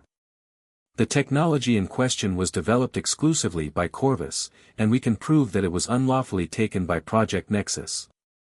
We ask the court to hold Mr. Musk and his company accountable for their actions and to issue a ruling in favor of Corvus Group." The room fell silent as Fairmont finished his statement. It was an attack, no doubt, but Elon wasn't worried. He knew what was coming next. Rachel stood up, her demeanor calm but commanding. She addressed the court with the kind of confidence that made it clear she was in control of the situation. "Your Honor, my client, Elon Musk, and Project Nexus are innocent of these charges," she began, her voice steady and unwavering. "We are here today not only to defend ourselves but to expose the truth. The Corvus Group's claims are nothing more than a strategic attempt to derail innovation and prevent progress. They've been trying to maintain a monopoly in the AI sector for years, and when they saw Project Nexus gaining ground, they resorted to this baseless lawsuit. We will prove that Project Nexus is built on original ideas, and we will demonstrate that the Corvus Group's claims are nothing but a smokescreen designed to protect their own interests." Elon couldn't help but feel a sense of pride as Rachel spoke. She was an expert at navigating these kinds of high-stakes situations, and he knew that she had a firm grasp on the case. This was just the beginning. Now, it was time to turn the tables. The first few days of the trial were filled with procedural matters, as each side presented its arguments and introduced witnesses. The Corvus Group's legal team called in experts to testify about the supposed intellectual property violations, while Musk's team countered with their own experts, engineers and tech specialists, who refuted the claims, showing that the technology in question had been developed independently by Project Nexus. Elon sat silently in the courtroom, watching the proceedings unfold. He knew that the Corvus Group's case was built on shaky ground. But what they didn't know was that Musk and his team were about to deliver their ace in the hole. The pivotal moment came on the third day of the trial when Rachel called in a surprise witness. The room went silent as a man walked into the courtroom, a man who had once been one of the top engineers at the Corvus Group, but had left after becoming disillusioned with the company's practices. His name was William Clark, and he was about to turn the case upside down. "Mr. Clark, can you please state your former position at Corvus Group?" Rachel asked, her voice calm. "I was a lead engineer," Clark replied, his tone steady. "I worked on the development of the AI systems that Corvus is now claiming were stolen by Project Nexus." "Can you tell the court why you left Corvus Group?" Rachel pressed. Clark hesitated for a moment, clearly nervous. But then, he looked at Elon, and his expression hardened. "I left because I could no longer be part of a company that was willing to manipulate the market and stifle innovation for the sake of profit. I've seen firsthand how Corvus Group operates behind closed doors, and I can't stand by while they try to destroy Project Nexus." The courtroom erupted in whispers as the weight of Clark's testimony sank in. Elon sat up straighter in his chair. This was the break they had been waiting for. Rachel continued, "Mr. Clark, can you confirm that the technology Corvus is claiming was stolen was, in fact, developed independently by Project Nexus?" Clark nodded, his voice firm. "Yes. I can confirm that the technology was not stolen. In fact, Project Nexus was working on similar technology at the same time as Corvus, and their work was done without access to any proprietary systems from Corvus. It was a game changer. The Corvus Group's case was beginning to fall apart, and they knew it." Fairmont, the lead attorney for Corvus, was visibly rattled. He stood up, trying to salvage the situation. "Your Honor, this witness is clearly biased. He has a personal vendetta against our company." But Judge Pierce wasn't having it. "Mr. Fairmont, I suggest you stick to the facts. The witness's testimony will be considered." The tide had turned, and Musk knew that the Corvus Group was in trouble. It was just a matter of time before their lies unraveled completely. The courtroom was on edge. Every eye was locked on the witness stand where William Clark had just delivered a bombshell. Musk's legal team had finally found their smoking gun, and the Corvus Group was scrambling to salvage their case. But even with this new evidence, Elon knew that the game wasn't won yet. He could see the wheels turning in the heads of the Corvus attorneys. They wouldn't give up that easily. Judge Pierce, ever the stalwart figure, sat silently, absorbing the developments. She had been known for her even-handedness, but even she couldn't hide her surprise at the turn of events.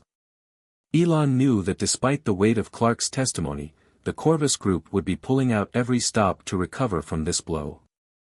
The next morning, as the trial resumed, Rachel and Elon entered the courtroom with a sense of cautious optimism. They had gained significant ground, but they couldn't afford to get complacent. The Corvus Group's lawyers had already started making subtle moves to discredit Clark's credibility and to undermine the strength of the testimony. The media, of course, was eating up every moment, with journalists frantically updating their stories in real time. "Mr. Musk," Judge Pierce began, calling the court to order, "we will now proceed with the defense's next witness." The tension in the room could be cut with a knife. Musk's team had already presented their key witness, but they weren't done yet. There was one final piece to their puzzle, one last move to make before the trial would take its final shape. Elon had a plan. It was risky, but it was brilliant. Rachel called for the witness they had been saving for the grand finale. A hush fell over the room as an elderly woman entered the courtroom. She was dressed in modest clothing, her silver hair pulled back into a neat bun. Her name was Dr. Evelyn McAllister, a world-renowned AI researcher and a former employee at Corvus Group, one of the original creators of the AI algorithms that the company was now accusing Musk of stealing. She had been a key figure in the early days of Corvus Group's rise, but she had left under mysterious circumstances, her exit overshadowed by rumors of internal power struggles and ethical concerns about the company's direction. For years, she had kept a low profile, until Rachel had tracked her down and convinced her to testify. The Corvus attorneys exchanged wary glances as Dr. McAllister took the stand. They knew her well. She was not just an expert in the field, she had been at the very heart of Corvus Group's innovation and had witnessed the company's darker side. Dr. McAllister, Rachel began, can you please tell the court about your role in developing the intellectual property that is now at the center of this case? The elderly woman adjusted her glasses and looked around the courtroom, her eyes steady and unwavering. I was one of the original lead researchers working on the core AI technology that Corvus Group patented. However, as time went on, I became increasingly concerned with the direction the company was taking. I saw how they prioritized profits over ethical considerations, and I couldn't stand by and watch them manipulate the very technology one had helped create. Rachel pressed on. Can you explain why you left Corvus Group? Dr. McAllister's voice was calm, but her words were sharp. I left because the company started to push boundaries I couldn't agree with. They wanted to control the market at any cost, even if it meant suppressing innovation and using underhanded tactics to eliminate competition. Project Nexus was one of the few companies that I believed would push the industry in the right direction. I couldn't let them destroy it. There was a stunned silence in the room. For a moment, it seemed as though the entire courtroom held its breath. The Corvus Group's legal team was visibly shaken. They had hoped Dr. McAllister's testimony would fall in their favor, but now it was clear that she was speaking out against the very company she had once helped build. Dr. McAllister, Rachel continued, can you confirm that Project Nexus's technology was developed independently and that it did not infringe on any patents or intellectual property held by Corvus Group? The elderly woman nodded. I can confirm that. Project Nexus's technology was an independent innovation, one that aligned with the ethical values I believe in. Corvus Group, on the other hand, has been using its patents and market power to stifle competitors, rather than fostering the kind of open innovation that is needed in this field. The courtroom buzzed with whispers. This was the final nail in the coffin for Corvus Group's case. The revelation that Dr. McAllister, one of the original creators of the technology in question, was siding with Project Nexus was catastrophic. The Corvus Group's claims were crumbling before their eyes. But even in the face of this damning testimony, the Corvus Group's legal team was not backing down. Douglas Fairmont stood up, trying to maintain control of the narrative.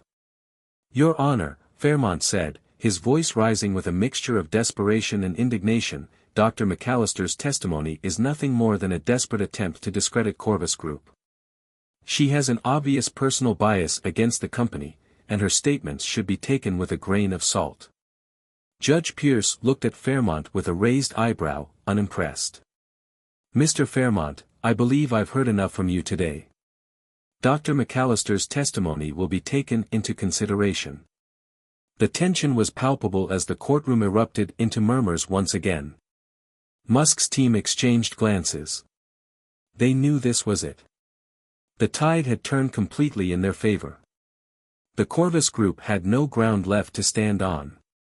But then, in a move that no one expected, Fairmont dropped his final bombshell. Your Honor, he said, his voice suddenly calm and measured, we have one final piece of evidence to present. Everyone in the room turned toward him, uncertain of what was coming next. Fairmont held up a sleek tablet, connected to the court screen.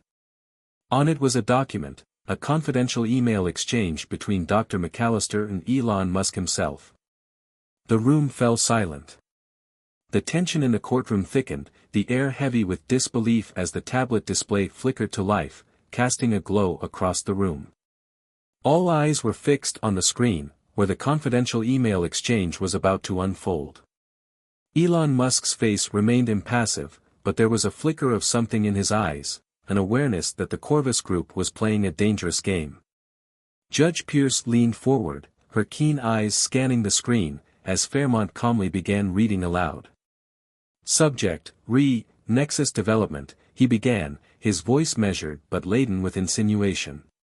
Elon, I believe you have a breakthrough on your hands. I can assist with some of the development work, but we need to ensure that it stays off the radar from Corvus's legal team. Let me know what you think. There was a hushed gasp from the gallery, and a murmur ran through the courtroom. The Corvus Group's lawyers were grinning, sensing a victory. Fairmont continued, reading a second part of the email. I'm still concerned about the legal ramifications, but I trust you'll make sure nothing connects the work to Corvus. We're both in this for the future of AI, but we need to be careful about how we proceed. Fairmont paused, allowing the weight of the message to sink in. Your Honor, he said, a slight smile creeping up his face. This email exchange, dated just a few months before Project Nexus publicly released its AI, suggests collusion. It implies that Dr. MacAllister was actively involved in the development of the technology that Corvus claims was stolen. It raises serious questions about the integrity of Project Nexus's entire operation. The courtroom was silent for a moment. The audience waited, eyes darting between Elon, Rachel, and the judge. This could be the turning point. This single email, if it was legitimate, could completely unravel the defense. Judge Pierce took a moment to absorb the information, her brow furrowed. The room was still, but beneath the surface, everyone could feel the rising tension. Elon's legal team, while visibly shocked, immediately began to strategize. Rachel's eyes narrowed, and she turned toward Elon, who leaned slightly forward in his chair. He had an air of calm determination about him. This was not over, not by a long shot. Rachel stood and addressed the court, her voice steady, but tinged with an underlying resolve. Your Honor, I would like to remind the court that email correspondence alone does not prove wrongdoing. Anyone can compose an email and insert selective text to fit an agenda. But I will not waste time with semantics. We will clear this matter up with a simple question. She turned toward Fairmont.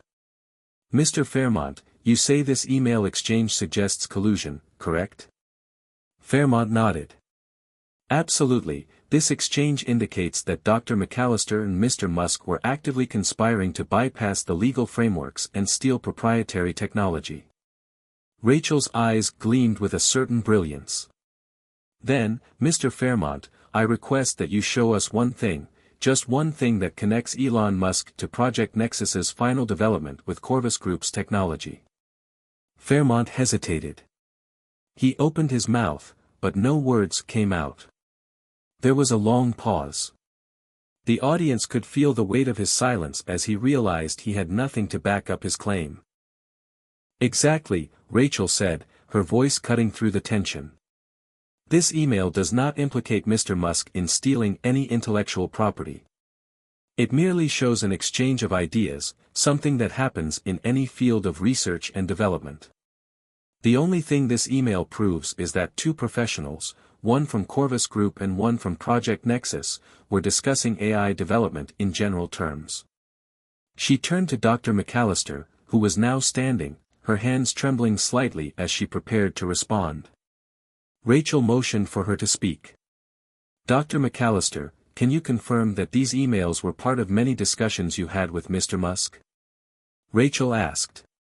The elderly researcher straightened up, her voice firm. Yes, I can confirm that we had many discussions over the years. I respected Mr. Musk's work, and we talked about the future of AI, nothing more. However, the direction Corvus Group was taking made me uncomfortable. I had no intention of betraying my company or violating any laws. Fairmont shot an incredulous look toward the witness. You're telling me you didn't know the contents of those emails would be used to support a case for intellectual property theft? I didn't know, Dr. MacAllister replied firmly. My involvement in those emails was purely as an advisor.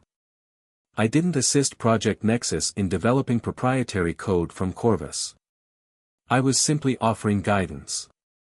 Elon finally spoke, his voice calm but laced with determination. Mr. Fairmont, he began, his gaze steady and unwavering, this email doesn't tell the full story.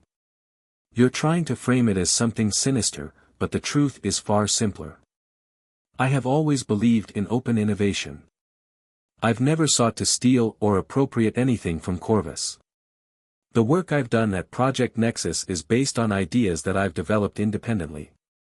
There was a brief pause before Elon continued. If you want to talk about ethics, let's talk about how Corvus has used its resources and influence to crush smaller companies and suppress competition. The very thing you're accusing Project Nexus of doing, you've done for years. The entire courtroom was now riveted by Elon's words. Even Judge Pierce shifted in her seat, clearly impressed by his directness and the conviction in his voice. Fairmont, rattled by Elon's response, tried to maintain his composure. That's a baseless accusation, Mr. Musk. The facts are clear. Rachel jumped in again, her voice cutting through the noise. And the facts are this. Corvus Group has no actual evidence that Mr. Musk or Project Nexus has infringed upon any proprietary technology. All we've seen are accusations based on circumstantial evidence, at best. Judge Pierce leaned back in her chair, folding her hands in front of her. She addressed the courtroom with a sense of finality. Mr. Fairmont, I believe we've heard enough from you for today. This court will take a short recess, and when we return, we will proceed with closing statements. Elon exhaled, feeling a sense of relief wash over him. The courtroom had shifted, his legal team had turned the tables. Now, they were closer than ever to victory. As the recess was called, Elon stood and exchanged a quiet look with Rachel. They both knew that the Corvus Group's case had lost its steam. All that remained was to land the final blow. The courtroom was still as the recess ended. The atmosphere was thick with anticipation. Musk's team was now on the verge of winning this high-stakes legal battle, but there was one final moment of uncertainty to face. Would Judge Pierce rule in their favor, or would Corvus Group pull one last trick from their sleeve? Elon's thoughts raced as he sat in his chair, glancing over at Rachel, who was poring over her notes. He had seen the rise and fall of many legal battles in his time, but this one felt different. This was more than just a case, it was a statement. A battle between innovation and corporate greed, a fight for the future of AI and technology. Musk had always prided himself on his vision, but today, more than ever, that vision was on the line. Judge Pierce entered the courtroom once again, her robe sweeping behind her as she took her seat. The room fell into complete silence. Mr. Fairmont, Ms. Hunter, she began, her voice steady, we have come to the closing stages of this trial. It's time for your closing statements. Fairmont stood first, straightening his tie and adjusting his glasses. His earlier confidence had diminished, replaced by a sense of quiet desperation. He knew that this wasn't just about winning, it was about holding on to the power and control that Corvus Group had worked so hard to build. Your Honor, he began, we have shown in this case that Mr. Musk and Project Nexus have not only infringed upon Corvus Group's intellectual property but have done so with malintent. We have provided evidence of emails, documents, and expert testimony that show the deliberate and calculated theft of our technology. He paused for a moment, looking around the room to gauge the reactions. But the eyes of the courtroom were not on him with admiration anymore. The tension was palpable. Fairmont continued, trying to maintain his composure. Mr. Musk is a man who has long sought to dominate the tech industry, and his methods are no different in this case. He has used his considerable resources and influence to bypass the law and take what was not his own. We ask for a ruling that holds him accountable for these actions, so that companies like Corvus Group, who work tirelessly to innovate, can protect their intellectual property from those who would seek to steal it. Elon couldn't help but feel a flash of disdain as he listened to Fairmont's words. The accusations were hollow, built on a foundation of lies and misdirection. But he remained calm, letting Fairmont finish before preparing for his own closing statement. Rachel stood up, signaling that it was their turn. The room quieted once again as she stepped forward. "Your Honor," Rachel began, her voice steady and resolute, "the accusations made against Mr. Musk and Project Nexus are not only baseless but reflect a deep misunderstanding of what this case is truly about. Corvus Group is not just accusing Project Nexus of intellectual property theft, they are accusing innovation itself. And we cannot allow that kind of thinking to flourish in this court or in the world of technology." She paused, letting her words sink in. The so-called evidence that Mr. Fairmont has presented is not evidence at all. It is circumstantial at best. The emails that were shown are nothing more than two professionals in the field discussing ideas and developments in AI. There is no proof that Mr. Musk or Project Nexus used Corvus Group's technology to create something new. There is no proof that any law was broken. Rachel's voice grew stronger as she continued. Project Nexus is the future. It's a company built on transparency, collaboration, and innovation. What Mr. Musk has done, and what he's built, is a testament to the power of bold thinking and ethical development. To accuse him of stealing from Corvus Group is not only unfair, it's a disservice to the very principles that drive progress in our world. Elon could feel the room shifting in his favor as Rachel spoke. There was a fire in her words, a conviction that matched his own belief in what they were fighting for. He could sense that the tide was turning. "And finally, Your Honor," Rachel concluded, "we must remember that this case isn't just about technology. It's about protecting the future. Corvus Group's methods of using their influence to crush competitors and suppress innovation should not be allowed to go unchecked. We ask that you rule in favor of Project Nexus and affirm that innovation must be protected at all costs." Rachel returned to her seat and Elon stood up, taking a deep breath before walking to the front. The courtroom was silent, waiting for him to speak. There were no dramatic flourishes, no grandiose gestures. Instead, Elon simply looked at Judge Pierce with a quiet confidence. "Your Honor," Elon began, his voice calm but unwavering, "I have spent my entire career building things that push the world forward. I've never stolen anything from anyone, and I would never start now. What I've done with Project Nexus is create something new, something that is built on my own ideas, my own vision. And if the world is going to advance, it's people like me, people who are willing to take risks and challenge the status quo, that will make it happen." He paused for a moment, allowing his words to resonate in the courtroom. "I stand by my actions, and I stand by my belief that the future belongs to those who dare to dream." The room was still. Elon's words lingered in the air like a challenge to everything the Corvus Group had represented. There was no denying it now. The jury had heard the truth, and they had seen the truth.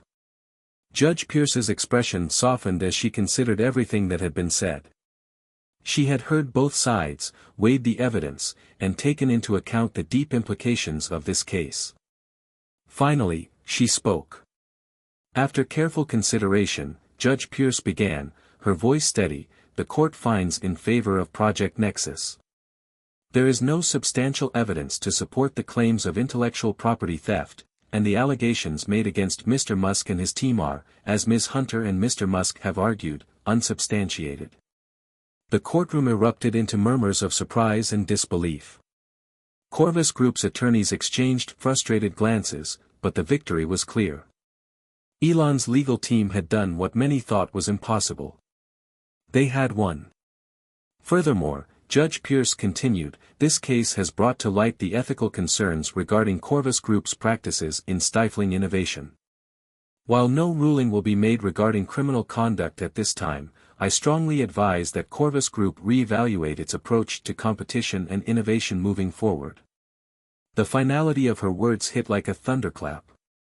Corvus Group had been publicly shamed. The victory belonged to Elon Musk and Project Nexus. Elon exchanged a quiet, victorious glance with Rachel before standing tall. His victory was not just in the courtroom, it was a statement to the world that innovation, integrity, and vision would always overcome corporate greed. As he walked out of the courtroom, the weight of the moment hit him. He had faced an immense challenge and emerged victorious. But it wasn't just about this legal battle, it was about the future, the legacy of what Project Nexus would create, and the change it would bring to the world. The courtroom doors closed behind him, and Elon knew this was just the beginning. Hit subscribe and leave a comment with where you're watching from. This story might just spark a new beginning. What's one thing that always pushes you forward, even when things get tough?